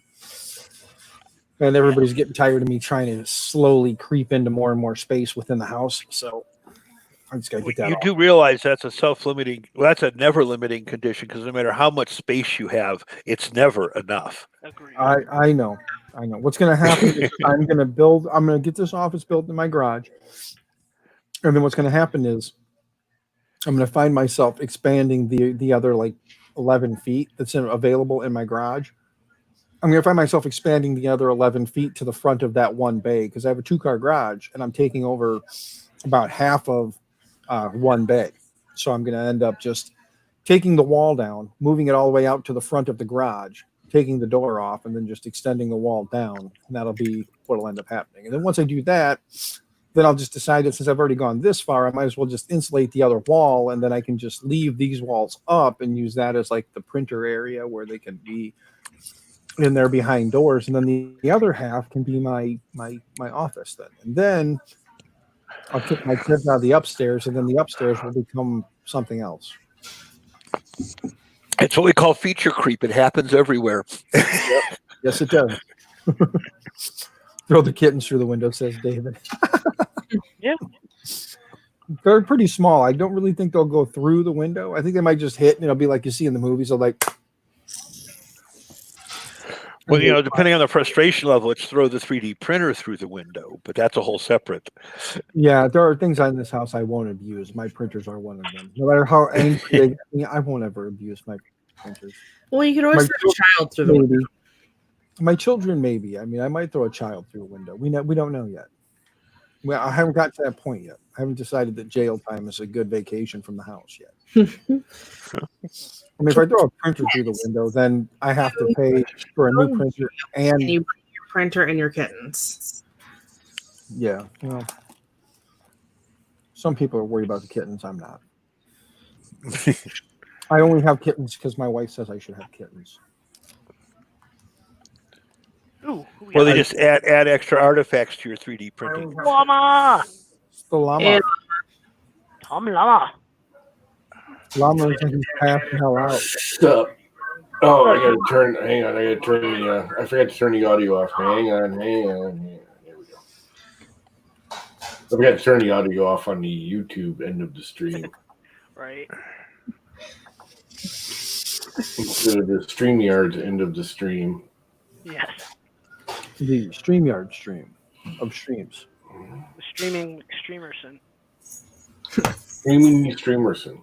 Somebody needs to make their name that. I'll do that. Streamy McStreamerson? I want to do so much, and I have absolutely no ambition. Yep. I gotta get motivated because, like I said, my buddy's coming and we're gonna be stringing some electricals. So I have to be at work. It's only 50% humidity, and yet for some reason it feels really super humid right now. I don't know why. I just realized something. Ooh. What'd you do? Maybe because it's hot. It's like 85 degrees in this room. I should turn the fan on. Yeah. It's 87 degrees outside, so that ain't gonna do me no good. Yeah. I realized that I forgot to run and go get the outlet boxes to put the outlets in, so we can string the cable to the area where it's going, and I just don't have the boxes to put in. I was almost like gonna like text you, email you, whatever, when I was shipping that box out. Yeah. I think I have 2 cases of utility boxes out in the garage. Well, that's all right, Llama. No biggie. Right. And like outlets and plugs and switches and Yeah, I got to get I got to put the boxes in, and then I got to get a couple of light switches too, because like I said, I'm going to split the lights so that when I'm just sitting in the office, just kind of monkeying around, doing nothing, just hanging out, I can turn on the one light above the computer. But when I'm actually going to start like doing some build videos or streaming or whatever, I can turn on the well, I literally could have just sent you all that crap. I know you could, but you didn't. The boxes wouldn't have cost anything to ship, even though they're big. They don't weigh anything. Yeah, no, a whole box of boxes still weighs less than like 2 it's like a pound. Yeah, yeah. You got 3. I mean, they're super duper light. Yeah, but I got freaking. We did one of those, delivery things for utility boxes on one of the houses we were building, and I delivered them to the house next door. So we called up and said, "Hey, we didn't get them. Utility boxes are one of the houses we were building." They sent out another one, and then the neighbor came like a day or 2 later and said, "Hey, were these supposed to come to you guys?"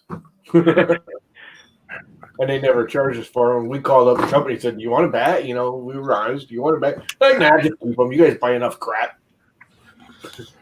So here they sit out in my garage. It's already used. Yeah, you'll find a use for them. When I say we got extras, I'm not talking we got a case. We're talking a pallet of crap. I took a couple cases. A couple of guys I took, I worked with took a couple of cases. They literally dropped off a pallet of electrical boxes, Romex wiring, shielded wiring, switches, freaking outlets, double switches. Literally a pallet, and they shipped out another one and just said, "Keep it. You guys buy so much crap from us. Don't worry about it." Like, nice. A freaking pallet of stuff. That means you're paying too much. Yeah. No, I mean back then, my company we were building, I was in control. There was 12 of us running the company. We were a supervisor company. You hire us, and we make sure everyone builds it right, kind of thing.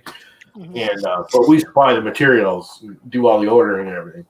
But I was doing 200 houses in one complex.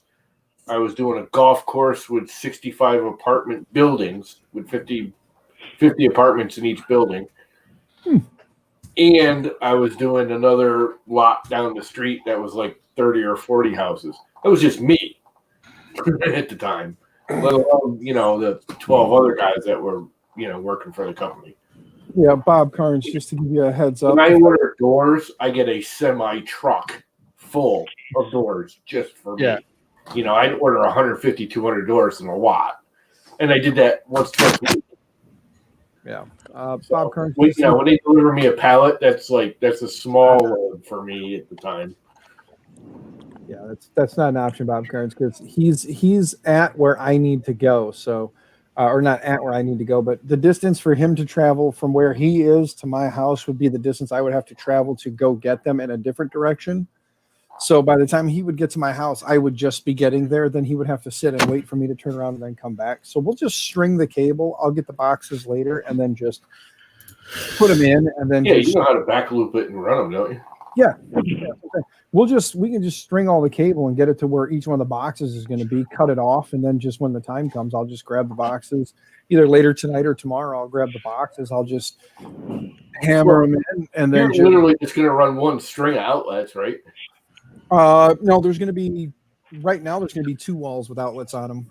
So yeah, I know, but it's one string along the wall. One string. Yeah, it'll come in and go down to a box, and from there it's going to split out and go around. Yeah, but you're still got one string. You're going to have your first box and then a straight string. So what you do, we do this normally anyways. You run the whole line. You don't run for each box. No, you run the whole long line. And then you just grab it in the middle where the box is, and you yank on it, and it kinks out, and then you snip it, and boom, that's your feed into your box. Yep. That's what I'm gonna say. Yeah, you grab it, you get it to where you need to be, you pull about a foot of wire out, and then you just really take the coil and you pull it through the wall, and you make one big long looping line. You're only gonna have one or two circuits in there. You're probably gonna have one for your outlets and one for your lighting, right? It's really all you need. There's going to be like 4. I want to say it's going to be like 4 in the end, 4 or 5 boxes. How do you need 4 for? You got 2 outlets on one wall, 2 outlets on the other wall. That's 4. Yeah, you're going to have the light switch going up. That's one circuit. You tie them all together. Yeah, there'll be one circuit all tied together, and it'll just pop off and go up to the lights. Yeah. The only thing I do is like where you're doing that, and you're going to be running all electronics. I would run my lights on a separate circuit. So if you pop the fuse, it'll stay on. No, that's I've got a spot in the garage where that already comes in. So yeah, and I often leave a second outlet all by itself on a separate circuit in a garage like that up higher off on its own, and that's where I put like direct powered like smoke detectors and that kind of crap. So if you get a fire, a circuit might go down, but the smoke detector stays on because it's literally on its own circuit. So the only way to have the smoke detector short out. I'm just putting water balloons above all the printers. Who the hell was posting on Twitter this morning? The freaking he goes, I didn't realize battery powered items will smoke, and it was a freaking smoke detector. That's funny. Well, that's the most common reason smoke detectors goes off is because they failed, not because they detected smoke. Yeah, they go off because every time the circuit fails and it shorts out and smokes a little and then trips. Every time I cook bacon, the whole house lights up.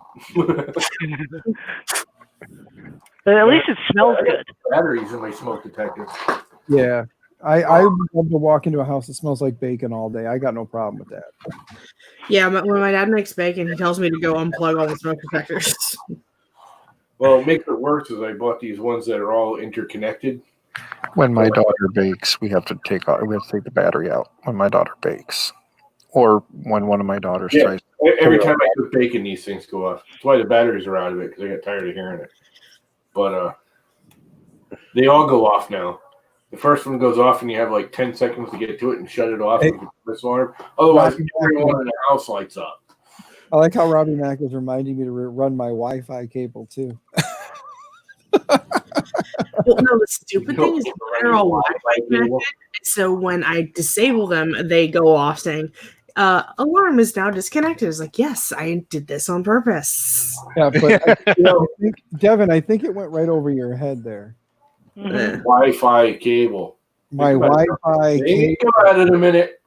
Oh, I thought it was a cable and called it a Wi-Fi cable. Actually, no, he knows what he was saying. He said not to forget to run my Wi-Fi cable. Oh, okay. Hold on a second. Let me make sure my Wi-Fi cable is still good. Yep. It's fine. You hear the ding? You know, it's not so funny because my brother, the supercomputer scientisty dude, is actually testing in his house a Wi-Fi cable. And I'm not kidding you. And basically what it is instead of running like your internet Ethernet cables everywhere, run this cable that's basically just a big long antenna. So instead of like my Wi-Fi box is here, but if you go to the other end of the house, you don't get any connection. Yeah. It basically turns your whole house into one big antenna. So no matter where you are in the house, it's what we use. A decent circuit. That's what we use at work. It's a lossy cable. Yeah, we use a system like that at work. Through your whole house. All right, ladies and gentlemen, I need to scoot boot. You guys have fun. I will probably have to up on the phone listening in the garage while we're working, so I won't be chatting, but I'll be listening in. Oh, no, come on. I think you should restream out there. We want to watch. Usually, I don't know, maybe. We'll see. I want to see what the hell's going on, man. That's fine. What are you going to do with that floor? That thing looks like your whole floor is crumbling. I'm gonna get a refinisher, and I'm gonna get like they've got like the concrete surface repair or whatever the hell it's called. It's like Yeah, but it's is it just like actually crumbling? it's just over time. It's a 100-year-old garage, or not 100. Yeah, but it still shouldn't crumble like that. That means Well, it again, Illinois, salty roads all the time. Got salt on the top of the concrete, and they never took care of the garage. So nobody was ever in there sealing the garage floor. So it just over time the salt ate into the concrete and started chipping away. Problem and then when they can't really fix it. The only way to fix it is to take it up. Yeah. And so, but that's what I'm saying is, so like all I'm going to do is I'm just going to in the office anyway. The rest of the garage maybe later, but for right now in the office area, I'm going to buy they got like the bags of concrete surface repair, and all you got to do is you got to clean it out real good. So until I get the walls and everything up, I'm going to go in and sweep it out real good. When I'm done, I'll give it a quick spray down with like a mister, because they say to spray down the floor and get it kind of damp. And then you mix this stuff for like the deeper holes. You mix the stuff kind of thick, and then you kind of like pack it in the holes.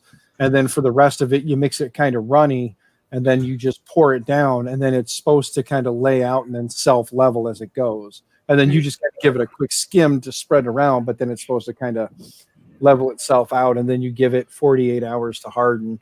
They say you can walk on it after about 3 hours, depending on heat and humidity, but they say for best results to give it 48 hours. So my thing is, once I get the office done, I get the walls up and everything, then I'll go in and refinish it, because I'm only going to finish up to the walls. I don't give a joke.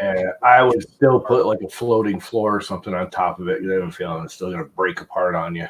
Yeah, my only issue with doing a floating floor is just then I got to put a step in there, and I don't want a step because my crippled, like I said, my wife's got we call him Papa. When he comes to visit, he's in an electric scooter and he can't walk. So I'm trying to keep the floor. Yeah, but if you're going to use an exterior door like you're planning, you're going to have a threshold on it anyways. So that'll bring it up to the threshold. A threshold is low enough his scooter can drive over it, because it's right against concrete, it just drives over. If I'm going to do a floating floor, then it's got to be lifted. If you're talking the laminate floating floors, that's what they're called. They're called floating floors. Yeah, that won't even bring you up to the threshold, because the threshold's 1.25 inches up. Yeah, on the inside. I've got floating floor is only 1/4 or 3/8 of an inch, depending on the material. If you get the good stuff, it's a 1/2 inch because it's got the rubber back on one side. Yeah, I'll figure something out later. But I haven't. You're just talking like something like Pergo, right? Yeah. A Pergo is a floating floor. Yeah. You don't butt it into either side because it expands tracks a lot. Yeah. Oh yeah, especially when you put it on a concrete floor and you've got just a plastic vapor barrier between it. The constant temperature change in the concrete is going to cause it to expand and contract even more. Yeah. Well, most of them now are self-sealing too. When they lock together, they're self-sealing. Yeah. It's not 100%, but that's the other thing, is it'll moisture seal your floor for you with a floating floor. The problem is it's a floating floor, so the outer edge isn't sealed, and blah blah blah. It becomes another hole. Yeah. I will. I'll see if I can get decent enough Wi-Fi out there to stream. All right. Well, I'm out. I have to be at work in an hour. Oh, so I get here and you're all running away. Screw you. Go to work. Yeah, I probably should shower and get dressed. Go up there and fucking film it. Damn it. See ya. There, Danny boy. Danny boy. Everyone. We've lost everybody. I'm gonna get all weird in a bit because I took a Percocet about 20 minutes ago. So. Oh, perfect. I'm weird from the get-go. No, but it's weird. I used to eat Percocets when I broke my neck like chiclets 25, 30 years ago. Mm-hmm. Now I take one, they make me all like angry, and then I get all calm, and then I get sleepy, and then I get angry. It's like it becomes a freaking. I hate taking them. I literally used to take them like chiclets. I take 4 or 5 of them in a throw. Now I take one, and it's like 8 hours of. I literally cut it in half. I didn't even want to take the whole thing. I'm not kidding you. There's the other half of it. That's not good. Because they make me too weird. I don't like taking them anymore. I was weird when I was born. Fusion filaments, carbon rod black. Ooh, very nice. Oh, that was in private chat. That's why I'm seeing that. Why are you buying? Here's my. I want to try fusion filaments, but it's so expensive. I do. Here's my deep cherry red carbon fiber pet jeans. I love the look of that color, man. I don't care about PETG and I don't care about carbon fiber filled. I just like the look. It just looks good. Mm-hmm. Here's but the at $55 a roll. It ain't worth it for the look. yeah. Here's the full. I like the stand on this thing. What is that? That's the WoW stick that we've been Oh, having fun with. the WoW stick. It's a freaking The little WoW screwdriver. Hey, dude, this is badass. I'll tell you what. Hey, there's this thing called. Actually, this is even better. This one ratchets. Yeah, mine does too. I've got one of those. Mine's a dual drive. So for every half turn, I get a full turn. And then you flip the switch and it goes the other way. Yep. And then you put it in the middle and it locks like a normal screwdriver. Yep. And I got a mini one around here somewhere. Yep. I got a pint-sized one. Or just, a regular driver. These are the bomb. Yes, These are I've my got a bunch of favorite. those too. These have come way down. These Bohidus or whatever the brand name is. Mm-hmm. Come on, Mr. Buttram, correct my English for me. The whole freaking job in life is to correct me. Right. These things are awesome. They were like $30 when I bought them way back in the beginning of 3D printing. Now they're like $10-12 for the same damn thing. I mean, literally the exact same set is like $10 or $12 on Amazon. Yeah. When I bought them, you could only get them through them direct. They couldn't even.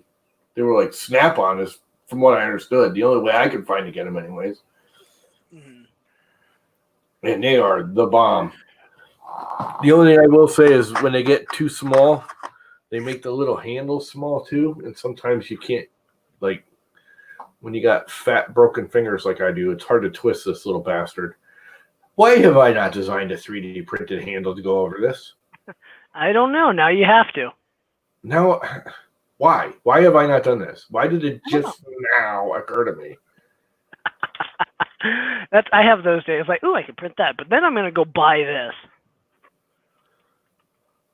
Bondhaz, that's how you say it, huh? Mm-hmm.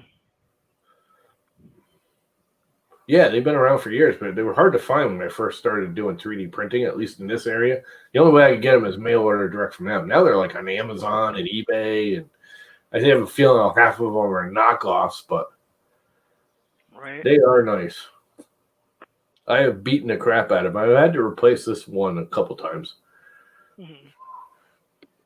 Did you get the link I just sent you, Justin? Yeah, I even got them for this. They snap in, same thing with the ball end and everything.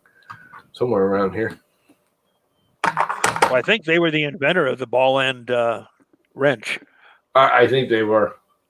And you keep thinking with that name like they're some kind of Japanese or Chinese company. They're actually an American company. They're a U.S. company. I don't think they're actually made in the U.S. anymore, like physically made, but I know it's a U.S. company, or it was, or something. Dave, I got a roll of Prusament PC blue. They are awesome. They are the best ball end ones ever. Well, that one I just sent you is Fusion's first roll of pure PET, not PET G. Carbon black. Ooh. Just coming off their post it in chat. Extruding machines yesterday. Yeah. I can throw the link up. I'll throw the link up on the live. I already did. Okay. There. Go buy it. Yeah, that literally is less than 12 hours off of production. When did I get? I got the notice this morning from him. Let's see. He just posted that at 1:30 this afternoon. So it's 45 minutes old. That'll work. I want to try. Green Gate's going to send a bunch of junk. They said. Yeah, well, Fusion's been building up to be able to do PET. I got a proto roll from them they do a lot of, a couple of months ago. Well, Fusion does mostly HDPLA plus. Mm-hmm. Yeah, it's the 3870. All that crap too, don't they? Mostly they're HDPLA plus. It's 4380, 4038, and 3870 resins. Yeah. So it's all NatureWorks PET PLA. which is nice for them because the Nature Works is in Wisconsin and so are they, so they can get it relatively easy. But they're a real Maker Geeks. When Maker Geeks started going downhill, that's about when they started, if I remember correctly. Yeah. I mean, they're it's not Philistruder, it's the other one. But I mean, they're basically tabletop production, although they're moving up. They just moved into they just moved out of the basement and into an actual business occupancy. And there are some other brands that they've been private labeling for. So even if it wasn't Fusions, it may have been made by them. If it was plain PLA, I don't think they did any private label HTPLA, which is the part I love. So I mostly print from them. Yeah. IC3D was around a long time, but they just never. It was only unless they. Well, it's the same with Village. Years they started doing their own brand name filming out in the open. They always had it, I guess. It just never was really. That's the same with Village Plastics. I mean, Village was private labeling for 10 years, probably. Monofilaments USA is that way too. You can order direct from Monofilaments USA, but most people have never heard of them because they're an outsource. They're a relabel company. Yep. Everyone relabels their stuff. They only make like 10 colors. That's it. And they're all the red, green, black, blue, orange, green. The basic crap. Paramount 3D just came out with some stone filaments. Ooh. I'll try that. I love Paramount 3D filament. God, I wish they were a US-based freaking filament maker. Right? I want to try the extruder stuff that Zerabo has. Extruder stuff? Printed solid. That. They have extrude R, not ER. Yeah. Printed solid made that first. They're out of stock right now. The only thing I think they have is like the yellow or something. Yeah, okay, they have PLA. I wanted to try the PETG that they had because when I was building my Zerabo, they had a really nice red that I wanted.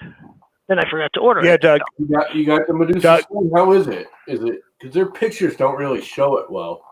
What is it awesome? I mean, all the Paramount 3D. I got a bunch of Paramount 3D filaments. I love their filaments. It's one of the nicest printing filaments I've ever used. It's a little pricey, but not terrible. It's what, $25 a roll for PLA. I'm paying a lot more than that for the silks I need to buy. Yeah, well, silks are always more expensive. Well, they used to be 22, 20, but with everything going on, they're about 28 right now. Yeah. But that's why I just got my pricing. Huh? They're all either half or 3/4 rolls. No, they're kilogram rolls. They're I've measured. Yeah. Because the extrude R that printed solid players are 750s. They're not ones. Yeah. Pretty sure. I've got a couple of those lying around. That's pretty much what replaced polyalchemy was the extrude R. Yeah, I've got a couple, not last Black Friday, maybe the one before, I ordered Filamentum Gold Happens just on their Black Friday sale, a 750 gram or 500 gram. They emailed me 3 days later. After I messaged, like, where's my filament? It hasn't shipped. They're like, we ran out of the small rolls. Would you like a 2.5? I'm like, no, I'm not going to take 2.5 kilograms of filament for $25. I don't think that's a good idea. Yeah, of course I got the damn roll. For $25, I still have some left. That's sometimes you get lucky. Century. I don't know if you were watching Dave there on what's his name's channel today, but yeah, he was going on about how they only do the couple of rolls of transition. I'm like, dude, why don't you just sit for a day and just randomly feed colors into the thing and just run off spools all day long? I guarantee you that stuff will sell just as good, if not better. Not better, yeah. That color. I love random crap. I need to get some rainbow. I've never done it. I mean, like this? I've never done any rainbows either. Dave's got his rainbow. Yeah, what brand is it? So this is Strong Hero. It's Chinese. Yeah, it's available on Amazon.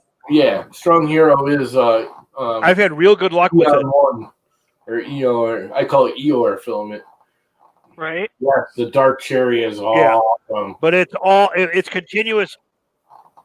I mean, it's kilogram rolls of continuous transition. Yeah. That is like my only problem with the And somebody has got to get very tired changing the pellet feed out as that's extruding. Right. My only problem with it's either that or the polyalchemies, all of those kind of filaments. I love them.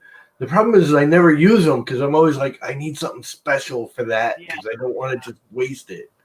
That's like polycarbonate PC blend. I have it, and I'm like, it's expensive, but I need to print stuff. That's why I have so much. Well, I mean, I've got a polycarb. I've got polycarb PC that I use for. Okay, why is this happening? What? Look at that. What? That's not retraction. Spring City. Yeah, moisture. It's not string. It's travels. It only does it. It's not like stringy. It's only like it's droopy. It's. I don't even know how to explain it. It's like treeing, and it just started doing that recently, and I cannot figure out why. Is it just that one roll? No, huh? Is it just that one roll? No, it does it with everything. It's the printer, and both of my Hemera printers now are doing it. And I'm pretty sure it's just something I'm missing in the setting that I did when I first did it. And of course, when I wiped no, that's PLA. That's a brand spanking new roll. Just got it yesterday of, Jesse. It's the black glitter. I know you can't really see it, but it's the Jesse black glitter filament. Yep. It's brand new. I literally opened it this morning. And everything I'm doing prints like this. Every single thing I've printed is doing this. And it's ever since my computer, I wiped my computer and forgot to save your profile. Profiles. And this is actually just for giggles this morning. I fired up Cura again to see if it was something I was doing with Idea Maker, and I did it with Cura too. Oh, geez. It's not retraction because I'm actually higher retraction. What printer are you using, Llama?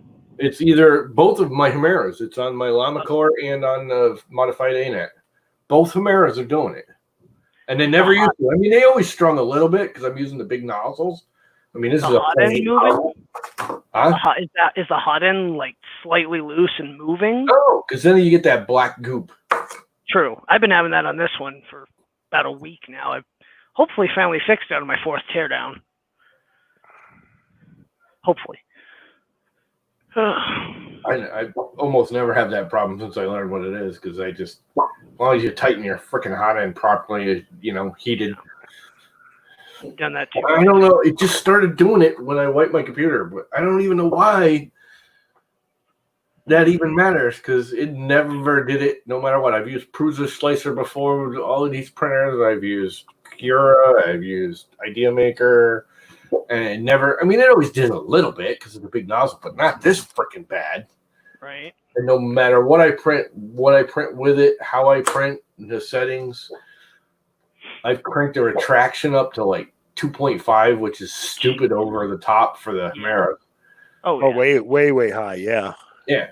And the stupid little printer don't do it. So it's not like the filaments are wet because I can put it in this printer and it prints beautifully. Yeah, I'm guessing it's a slicer setting, but temperature? What am I missing? Because I've tried everything.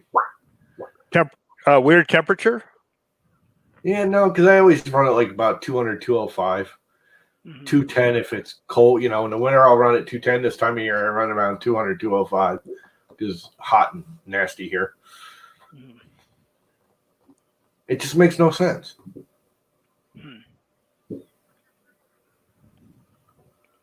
I don't get why it just started doing it. I'm almost ready to think maybe the freaking nozzle's worn out.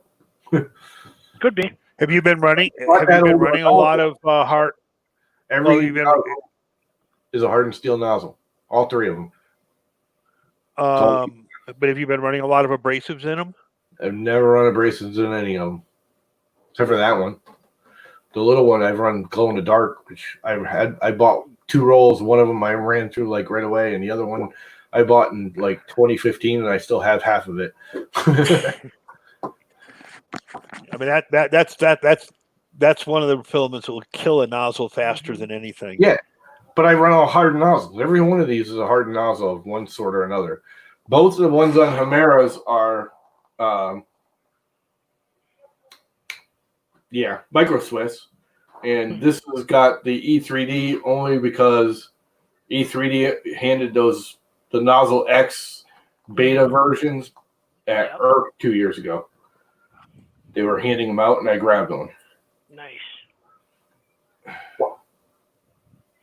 If you open air extrude it, it comes out nice and clean.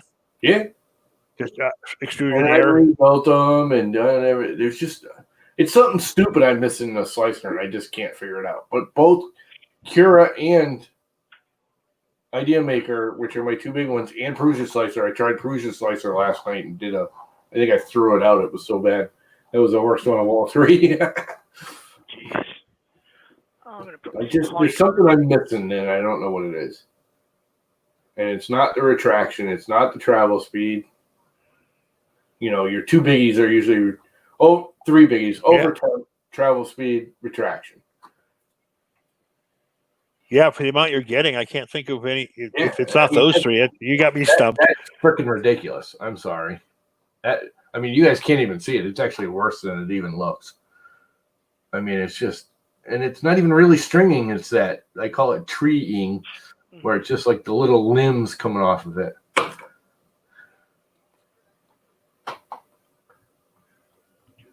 Message about Z-Hop. No, I don't use Z-Hop. Never have. Don't need it. That almost makes it worse. No, but I haven't. This thing really, the Llama Core doesn't run that much. It's the least run of all 3 of my printers. And this is fairly new. And that's had that on there for 3 years now. When the first Earth is when I got the nozzle on it. It's been on there ever since. I put it on there like a month after Earth. What was it? 2017, 2018 was the first one. And it's been there since. What are you printing with? 0.4 nozzle, 0.6 nozzle? Well, they're each different. It's a 0.4. This is a 0.6. The Llama Core is 0.8. Bigger nozzle for bigger printer.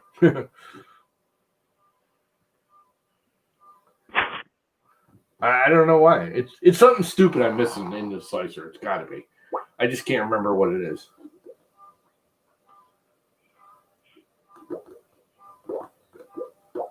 Now I got to clean the back of my freaking bed because it's got llama prints. Sorry. It's all good. That's a good sound, though. Like those big metal sheets. This is, I love the sheet. This is probably the nicest one I got. This is printed solids. Nice. I want to get one of his sheets. It's actually a hair thinner than the Wham Bams or TH3Ds. I think if you were using like a Prusa with the little itty bitty magnets, it would be worse. But where I'm using the car door magnets, that's what I like to call them, the little car door magnets. It holds this thing down beautifully, like almost better. And it is. It's not thin, but it's definitely thinner than the Wham Bam or the TH3D plate. But I like it. It's big. It's almost too big. As you can see, that PEI sheet is 310, and this is, easily 350. It's for the rail core, and they're cheap. They're $20, $19.95. I think I paid for this. Nice. Which is why I bought it. Yeah, the Prusa one's $35 for pretty solid. I think TH3D Timmy there has them for the same price.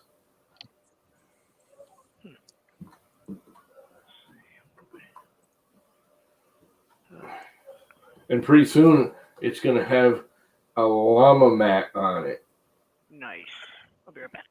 Y'all going to buy a llama mat when they come out? I think I'm kidding. I'm not. What I think he ordered 100 or 200 llama mats.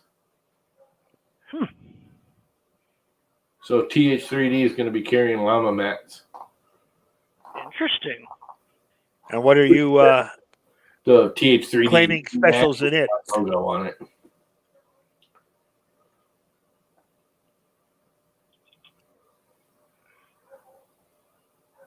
Yeah, I don't use Prusa Slicer, so There you go.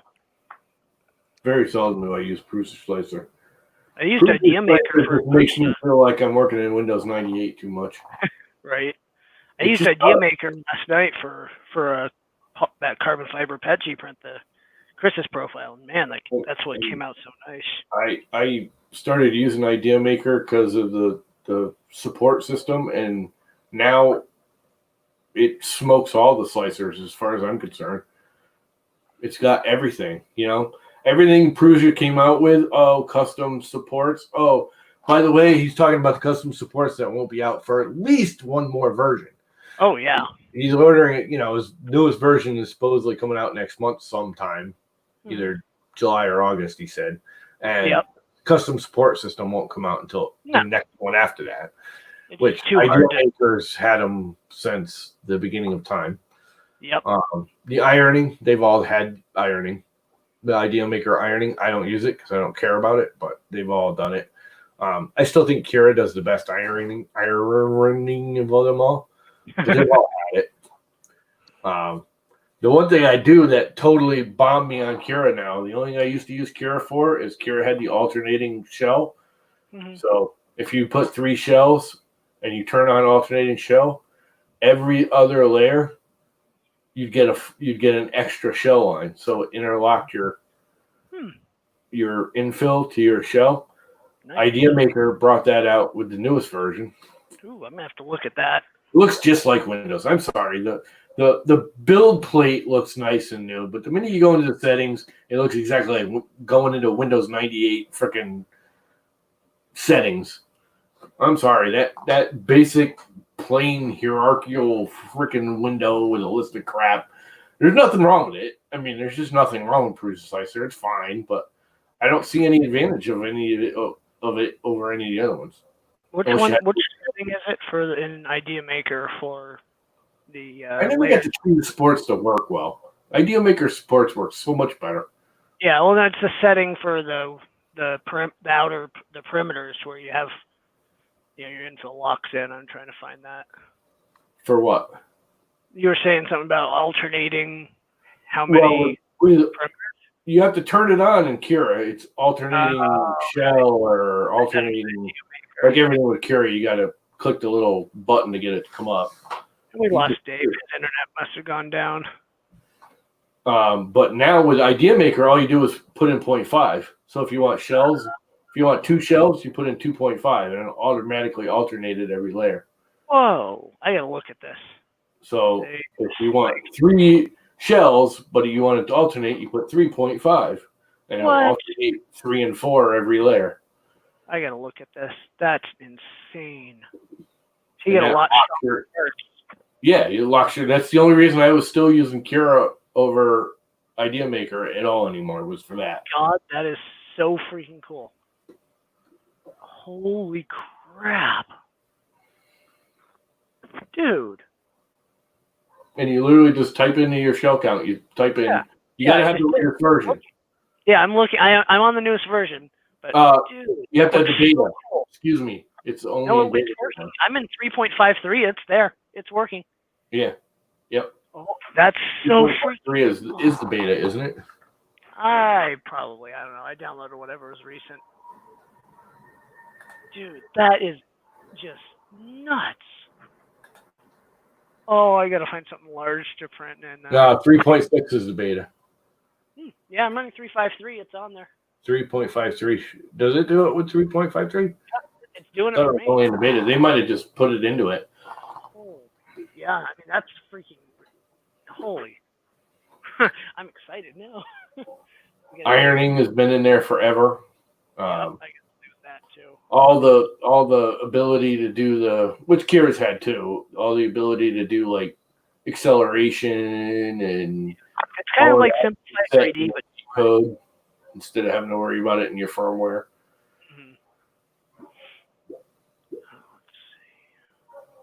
I need to get a better light for. I'm using a LED lamp with a piece of white cloth. I'm sorry. Prusa Slicer makes me feel like I'm working in Windows 98 again. Yeah. It's good slicer. Don't get me wrong. Every time I use it, it's nice. It just doesn't feel right. I don't. Right. It looks clunky to me. The actual plate interface, I like. The one thing I don't like, that again, I like Idea Maker over all of them. Like if you go to rotate something, you hit the rotate button and you get that nice window in Idea Maker, and you got the buttons, and you can type in numbers. Kira, you're like always like twisting it, and then if you let go of the mouse button wrong, you can't type into it, and it saves where it is. So if you hit it again, it starts at 0. So if you moved it like 95.1% rotation, when you're like, oh crap, you can't reset it. You have to like zero it out and start all over again. You have to hit undo. Where Idea Maker, you just go click, type in a number, or just hit the button if you want direct 45 or 90 degrees. I am not wrong, Mr. Buttram. That's one thing I will argue with you. Prusa Slicer feels like fucking Windows 98. Sorry, but it does. They have a lot of it looks like Windows 98 freaking settings. Mm-hmm. When you go into settings, the base, when you're looking at the platter, the new interface there looks nice, but the minute you go into settings, it's like Windows 98 with fancier colors. They're just being that off kind of steel blue. Right. I'm heating up. I've got to print with some polycarb now, and I'm gonna keep my bed to 110. I'll be at 115 on the second layer, which is hot. I have to let it sit for 20 minutes. You can say it all you want, Mr. Buttram. You are wrong. It feels like Windows 98. Looks just like it. Feels like it. No, yeah, exactly. Or is it Windows ME? Yeah. Well, it's just that. I mean, it's not even the actual look or colors or like. It's just that simple, straight, boring, hierarchical, freaking straight line. Yep. Just doesn't have any, and you don't know. It's organized and yet it's not. If that makes sense. It seems like the order everything's in, and I don't know. It just feels wrong. It's not hard to use. It just feels. You want to come in or no? The only thing that feels more out of date is what the hell is that other one that Snow Labs love so much? What the hell is that other slicer? What? Heat bed failed. What? Your video failed. Huh? Your video failed. You have no more video. Yeah, no. My wife's coming in. She's an anti-camera girl. So I just heated up to 110 and it didn't. It failed. Oh, Mr. Buttram, when you are right, you are right. In this case, you are wrong. So sorry, but you're just flat out Mr. Buttram wrong. All right, we'll heat this up and get the polycarb out. Since I'm apparently not able to use it right now.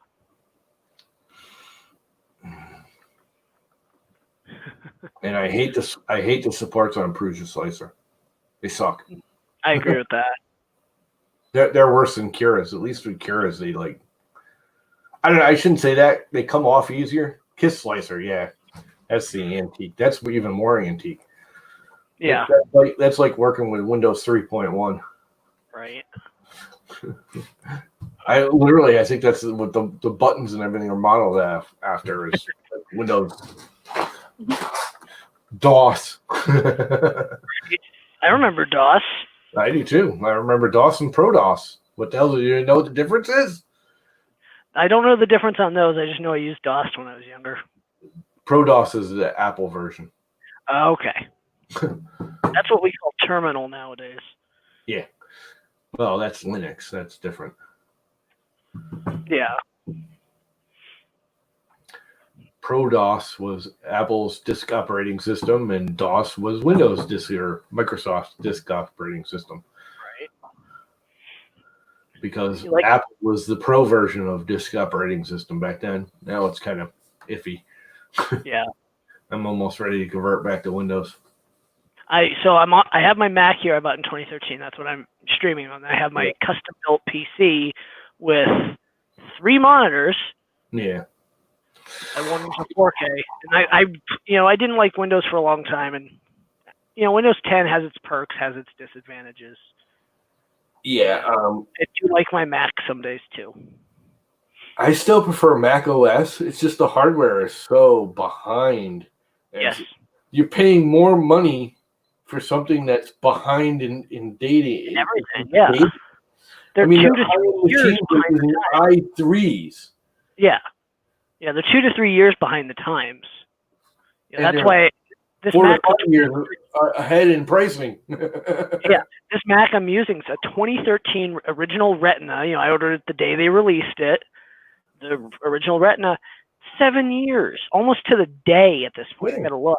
Oh, and still outlast. I changed the battery out. I forcibly had to replace a screen.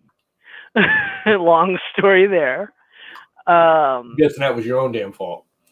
Huh? That was no, that was not my fault. The screen? No, you're good. No, the screen. Long story short, but there was an iPad that contacted the screen in a horizontal fashion. It wasn't the screen's fault. The screen didn't fail. The $700 for it though, man. It was physically abused. Well, again, it's Apple, but yeah. The thing about Apple is, I did this with a mortgage company back then. It doesn't apply anymore. Right. I used to work for a mortgage company, and I did a lot of their IT stuff just because I kind of knew it all back then. I don't really that much anymore, but they had all PCs, and she was going to buy all new. And she goes, I was thinking about getting Macs, but they're so expensive. I said, they're going to save you money. She's like, what do you mean? They're twice the price. They're half the service. Yep. She's like, well, who cares? It's 2 years and I throw them out. I'm like, that's my point. You're throwing out your computers every 2 years, replacing them. Plus every 6 months, you're taking them into the shop to have them all cleaned up because they're, they get all slow. You turn on the Macs, they just work every day. Yep. Until they get so old that they're outdated, and not that they stop running, you just can't run them anymore because they're outdated. They just don't function anymore because stuff doesn't work on them anymore. And we bought 10 PCs and 5 Macs. Jeez. The PCs cost her like $6,000 for all 10 of them. And this was when Dell was still good, and they're basic. They weren't like graphics cards. They were just basic everyday number crunching. They all had really good processors, and that was it. Keyboard, blah, blah, blah. And then she got 5 Macs. And the Macs costed as much as the PCs did. Almost exactly, like within $100 of each other. When I left 2 years later, every one of those PCs had either been repaired, replaced, or just crapped out. Oh, yeah. Every single one of the Macs was still running and has never been touched. Yeah, I'm still surprised. And it saved her money. The 5 Mac never got touched. Never. Now, this was like 2003, 2004. Yeah. The only thing with the one I'm using, it cannot push my 4K screen. It'll lag. Like it has the processing and the graphics power from 2013 to push a 4K. So, I'm running my Red Devil. This is a 24 Mac Mini. 2014 Mac Mini. Yeah, I got from Brian. Because my 2009 Mac Mini that still runs, won't do anything more than 720 freaking video. So if I video, like Tom Van Linder does his video all in 4000K, I couldn't watch him. It wouldn't play. It would be hippity hoppity. Look at this green Prusament. Oh, you bastards! This is the Mystic Green. I so want some of that. I have the Gentleman's Gray and the Mystic Green because I ordered the polycarbonate. I'm like, all right, I cannot just buy one roll. They keep asking about fluorescent brown. I know, right? The Mystic Brown is about as close as you can get to fluorescent brown. Yeah, that's kind of a fluorescent brown, even though it's just multifaceted light, whatever you want to call it. When you changes colors when you change the angle of light. Right. But that should I kind of. I mean, I know it doesn't react to black light and all that, but it's the closest thing to fluorescent brown you can get. Yeah. I love that color. That Mystic Green is like, if I could afford that, that must cost $80 a roll. How much?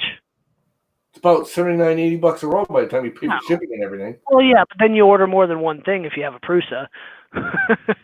You know. My wife. My wife. By the time it totals out, it ends up being like 4 rolls of something else. I'm like, I can't justify it. My wife's in the room and she heard me mention about the monitor, and she's like, "Just think if she hadn't, if my clumsy wife didn't damage the screen, I could have bought 2 mosquitoes." Oh, well. Someday, yes, I will buy a mosquito. Someday. I won't. I will never buy a mosquito that I can see in the future. Not that there's anything wrong with it. No, there's nothing wrong with it. I have no need for it. I don't have a need. I'm just tired of the E3D V6, and the Copperhead keeps me with the same moving hot end. The only other option's the Dragon. No. And I'm not going to do that. If I'm going to do something, I'm going to go for it and go after that mosquito. My good old MK8 is the most reliable hot end. It is, but I've had more issues. Like, oh, you got to get a V6 that's more reliable than the MK8. It's like, how do you get more reliable than the most reliable? Yeah. The problem everyone had with the MK8s is, you got the stupid, cheap built ones that didn't work, period. Yeah.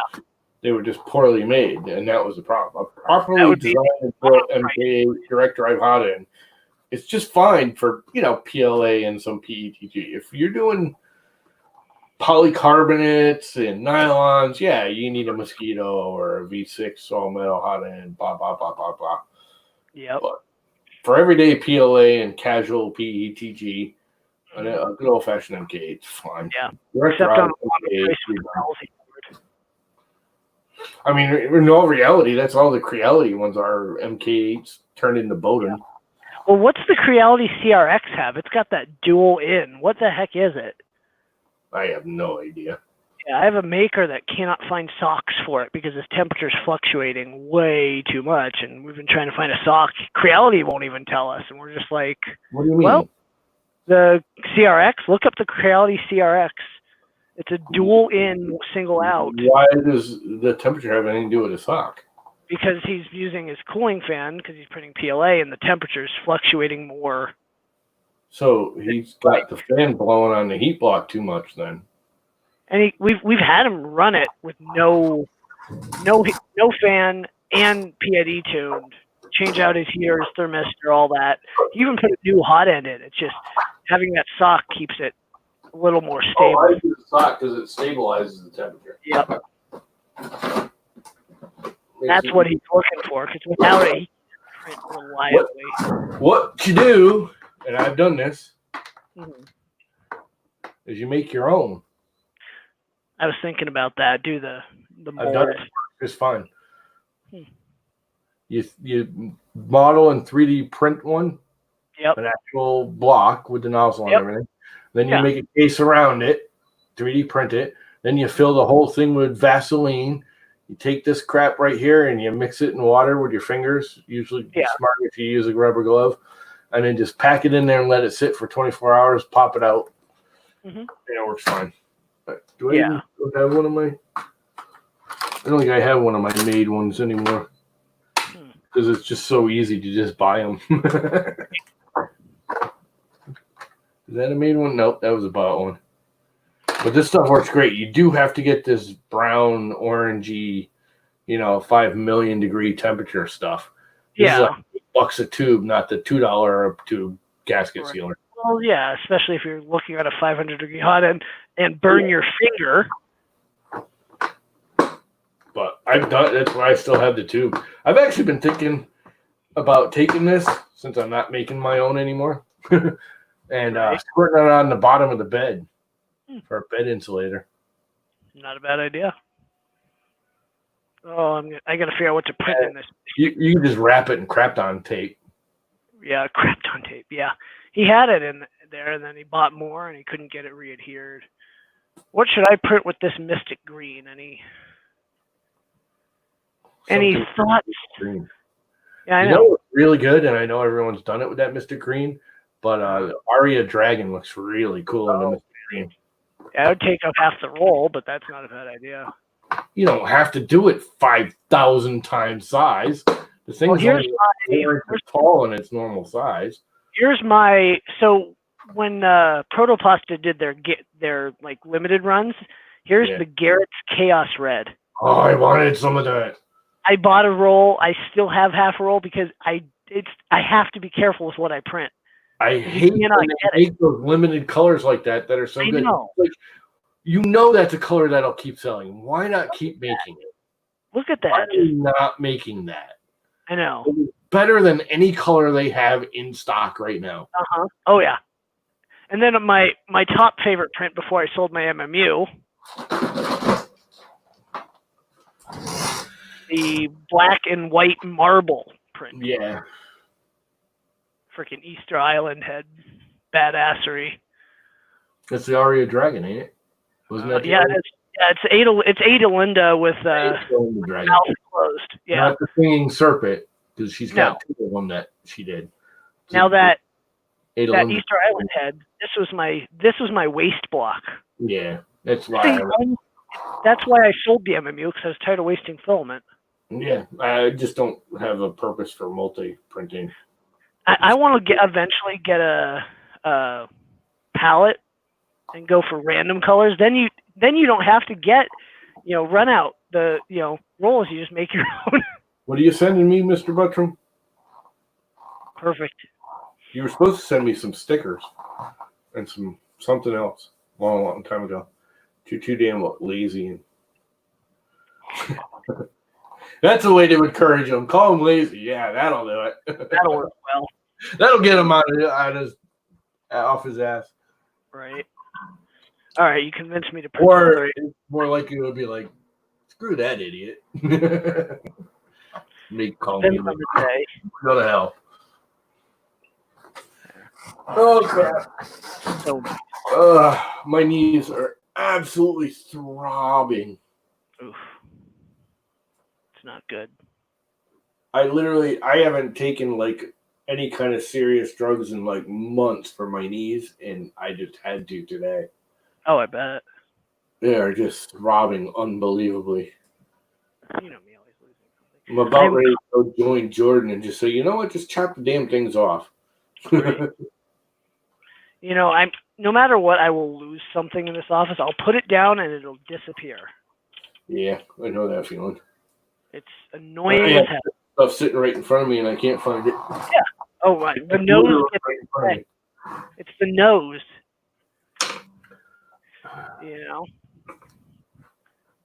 Yeah, send me some Chaos Cortex Red. Oh, a whole roll of it would be cool. I'd like a whole roll of it. Right. I don't know. You'd rather have a roll of Mystic Green, though, wouldn't you? Ooh, that's a hard. That's a hard one, man. Right. That Chaos Cortex and Blood of Diamond that Amy did. Both of those 2 reds are just. Why are they not just selling those? Right. I'm still here. I'm just washing one of my sheets. Get it? Yeah. I mean, those are money makers of the evening. That's what drives me nuts with Protoplast. It's like, why do you make these filaments when you could make these filaments? Yeah, well, and they sell. Oh yeah. It's like, I mean, not to bust on Dave, and I get why he's doing it and everything, but yeah, printed solid, like everybody else, has got to have the red and the black and the orange and the yellow and the green and the blue, blah blah blah blah. I want to, he is starting to branch off into the, odd colors, but even those have been kind of lackluster. I mean, they're nice, but even like the glitter black, it's nice. I'm printing with it. I mean, even though this print looks crappy, that's not the filament's fault. That's me / the printer's fault. It's a beautiful filament. You know what I mean? Oh, yeah. But it's just another glittery black. There's 100 of them out there already. Right. He could do like a red like that Chaos Cortex red right now, like a burgundy. How many burgundy colored filaments do you know? Very few. None. Maybe 3 or 4 and all of the business. It's like, look for that. Yeah. I mean, yeah, you got to do the black, the white, the clear, the natural, because those are your big sellers. I guess black and white are like the 2 biggest sellers. Yeah. People just buy them, you buy black or white because you're doing something. Yeah. and you buy 10 rolls or 5 rolls. You don't just buy a roll. Yeah.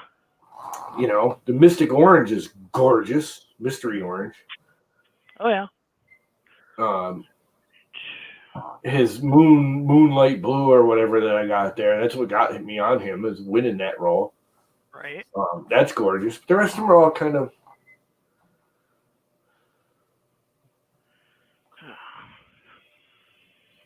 You know, he makes the silk green, but it's like an army green silk. It's like, why would you go with army green color on a Right. silk? I've got some green silk right here in my rep box that I need to move. You got printed solid silk green? No, I would like to. I don't No, know. I had It looks like army green. It's kind of I green. I did the tree green, I think, because I printed my stupid big super sword in it. I don't know. Right. Some of the colors just someone needs to come out with like really more bizarre colors. Mm-hmm. Oh yeah. And I was hoping printed Blue Moon. Yeah, that's it. That's the one I got. He's got 2 good blues. Mm-hmm. I mean, most of the colors are nice. The base colors he's got are all nice, but they're just the most common color is blue. Everybody else's. Everything that comes out is blue with some kind of something. Yeah, but I mean, Polyalchemy, even though they did silk, I mean, the silk was nice. They still went with like really cool, like the green is like this most awesome green, and the dark shade purple is like a super dark purple, and they made a super dark blue, and they made a burgundy red, the Merlot, and they went off color, not your basic red, blue, green, orange, blah blah blah. Everyone's shade is a little different, but they're all the same base color. It's base color. It's base red, base orange, base blue, base green, base. It's like everybody, you can get that anywhere. Give me something new, damn it. Right.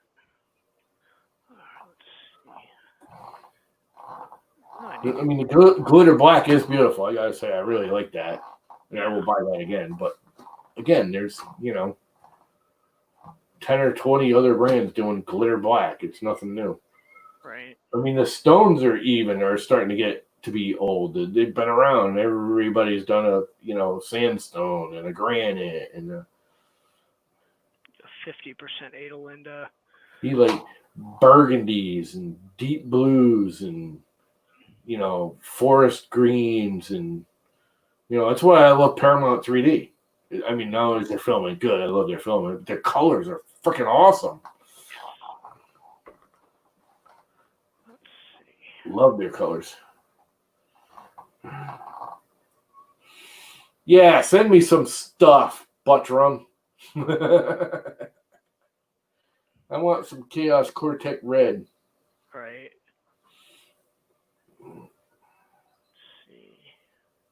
So the stones continue. That's good.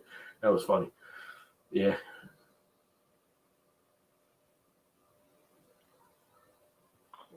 Them guys are old because I'm old and they're 10 years older than I am. Right. I don't know how they can even hear anymore. They probably can't after all that rocking on stage every night. Right. Probably can't hear a damn thing. Oh, there's a bunch of companies doing the stones. You go on Amazon and there's like 30 of the, Chinese knockoff stones. Yep. Yeah, marble. The granite, the white and black mix. That's like the most popular. There's a few doing, Polyalchemy did the really nice like sandstone and a few nice colors, but they're gone.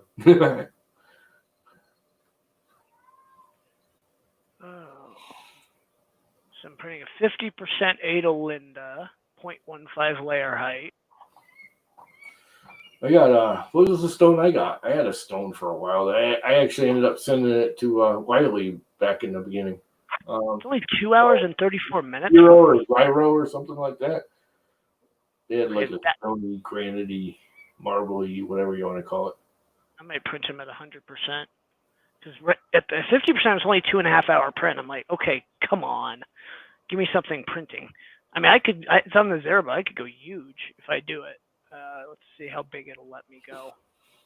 Yeah, but you should do something small at first with it to make sure you get the settings and everything right for the filament. Yeah. That's because you got to burn a little hot too, don't you? Yeah, about 5 to 10 C more. Yeah. Which is fine. That's easy. Yeah, you just got to remember to set it hot. Yeah, that's not hard to do. So let's do how tall can I go? Scale to 300 millimeter tall, Linda. You know my problem with that is I keep looking at stuff that I want to print, and I'm like, that's really cool and everything. I'd love to sit here and just print like Wegster and Photosmint stuff all day long. What the hell do I do with it after? Yeah, exactly. I'm like throwing crap away because I don't want to freaking have it laying around anymore. Right. And you have to have somewhere to store it after you print it too. That's I just like you said, if I print it, I don't want to store it. I either want to use it or have it in view. I don't want to just stuff it in the closet and say, "Oh, look, I printed this," and there it sits collecting dust in some corner. Right. Come on. Seeing how long this will take at a 0.15 layer height. A very long time. I have like one shelf full of stuff, and then a couple, 3 other vases, and yeah, I've got my super vase that went off the raise. that's about it. A day and 15 hours, and the movements are horrible. Well, my quadcopter, I keep forgetting about that. It's 3D printed. Nice. I need to do that someday. So we're gonna go 75%. I don't want to brim the feet if I don't have to. I shouldn't have to.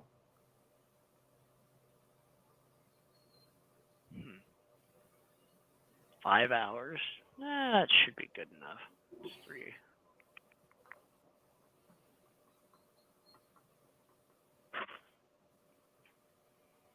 Way too many printers to keep busy. 3 months ago, I didn't think I'd have 4 printers, and now I do. What's going to be interesting after I'm done printing all this PBE? What do I do to keep them busy? You know, that's the $1,000,000 question. It's like I got 3 printers sitting here doing absolutely nothing right now because I got no ambition. Right. I don't know where my ambition is coming from, but it is. Let's do this. Because you just got that thing running and it's a new printer and you're all happy about it. Right. I gotta say, there's something that just feels better. Even when that thing's printing like crap today, after rewiring it yesterday and the day before and getting all the wires kneaded up, there's just, even when I'm not in there, there's something more, I don't know, pleasurable about printing with this all nice and neat and clean. Right. And organized. Not that it really is, it's just more organized than it was. Bob, they always have to be busy, otherwise you're wasting your time, money, and electricity. Hell, his comment will pop up in a sec here.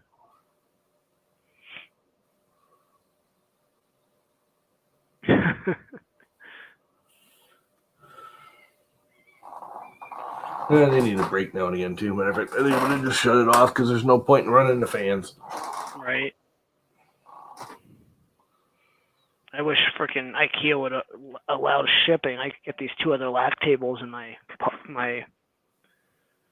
acrylic and redo my back enclosure and get everything in an enclosure.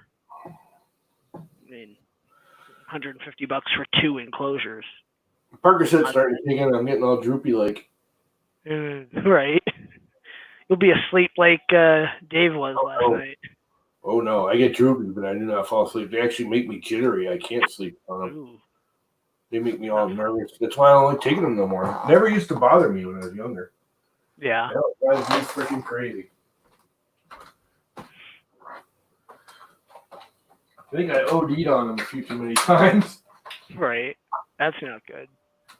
That and a lot of morphine back in the day. That's funny.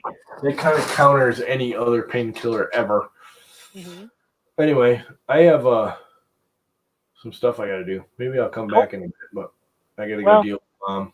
No one else shows up in the next 10 or so, or maybe I'll just hop off and people can start their own stream. Anyway, I'm out. See ya. Later. Well, guys, since I'm the only one left, I'm not that exciting. I'm going to go do something. I'll figure it out. Let me know if you're streaming. Bye, YouTube.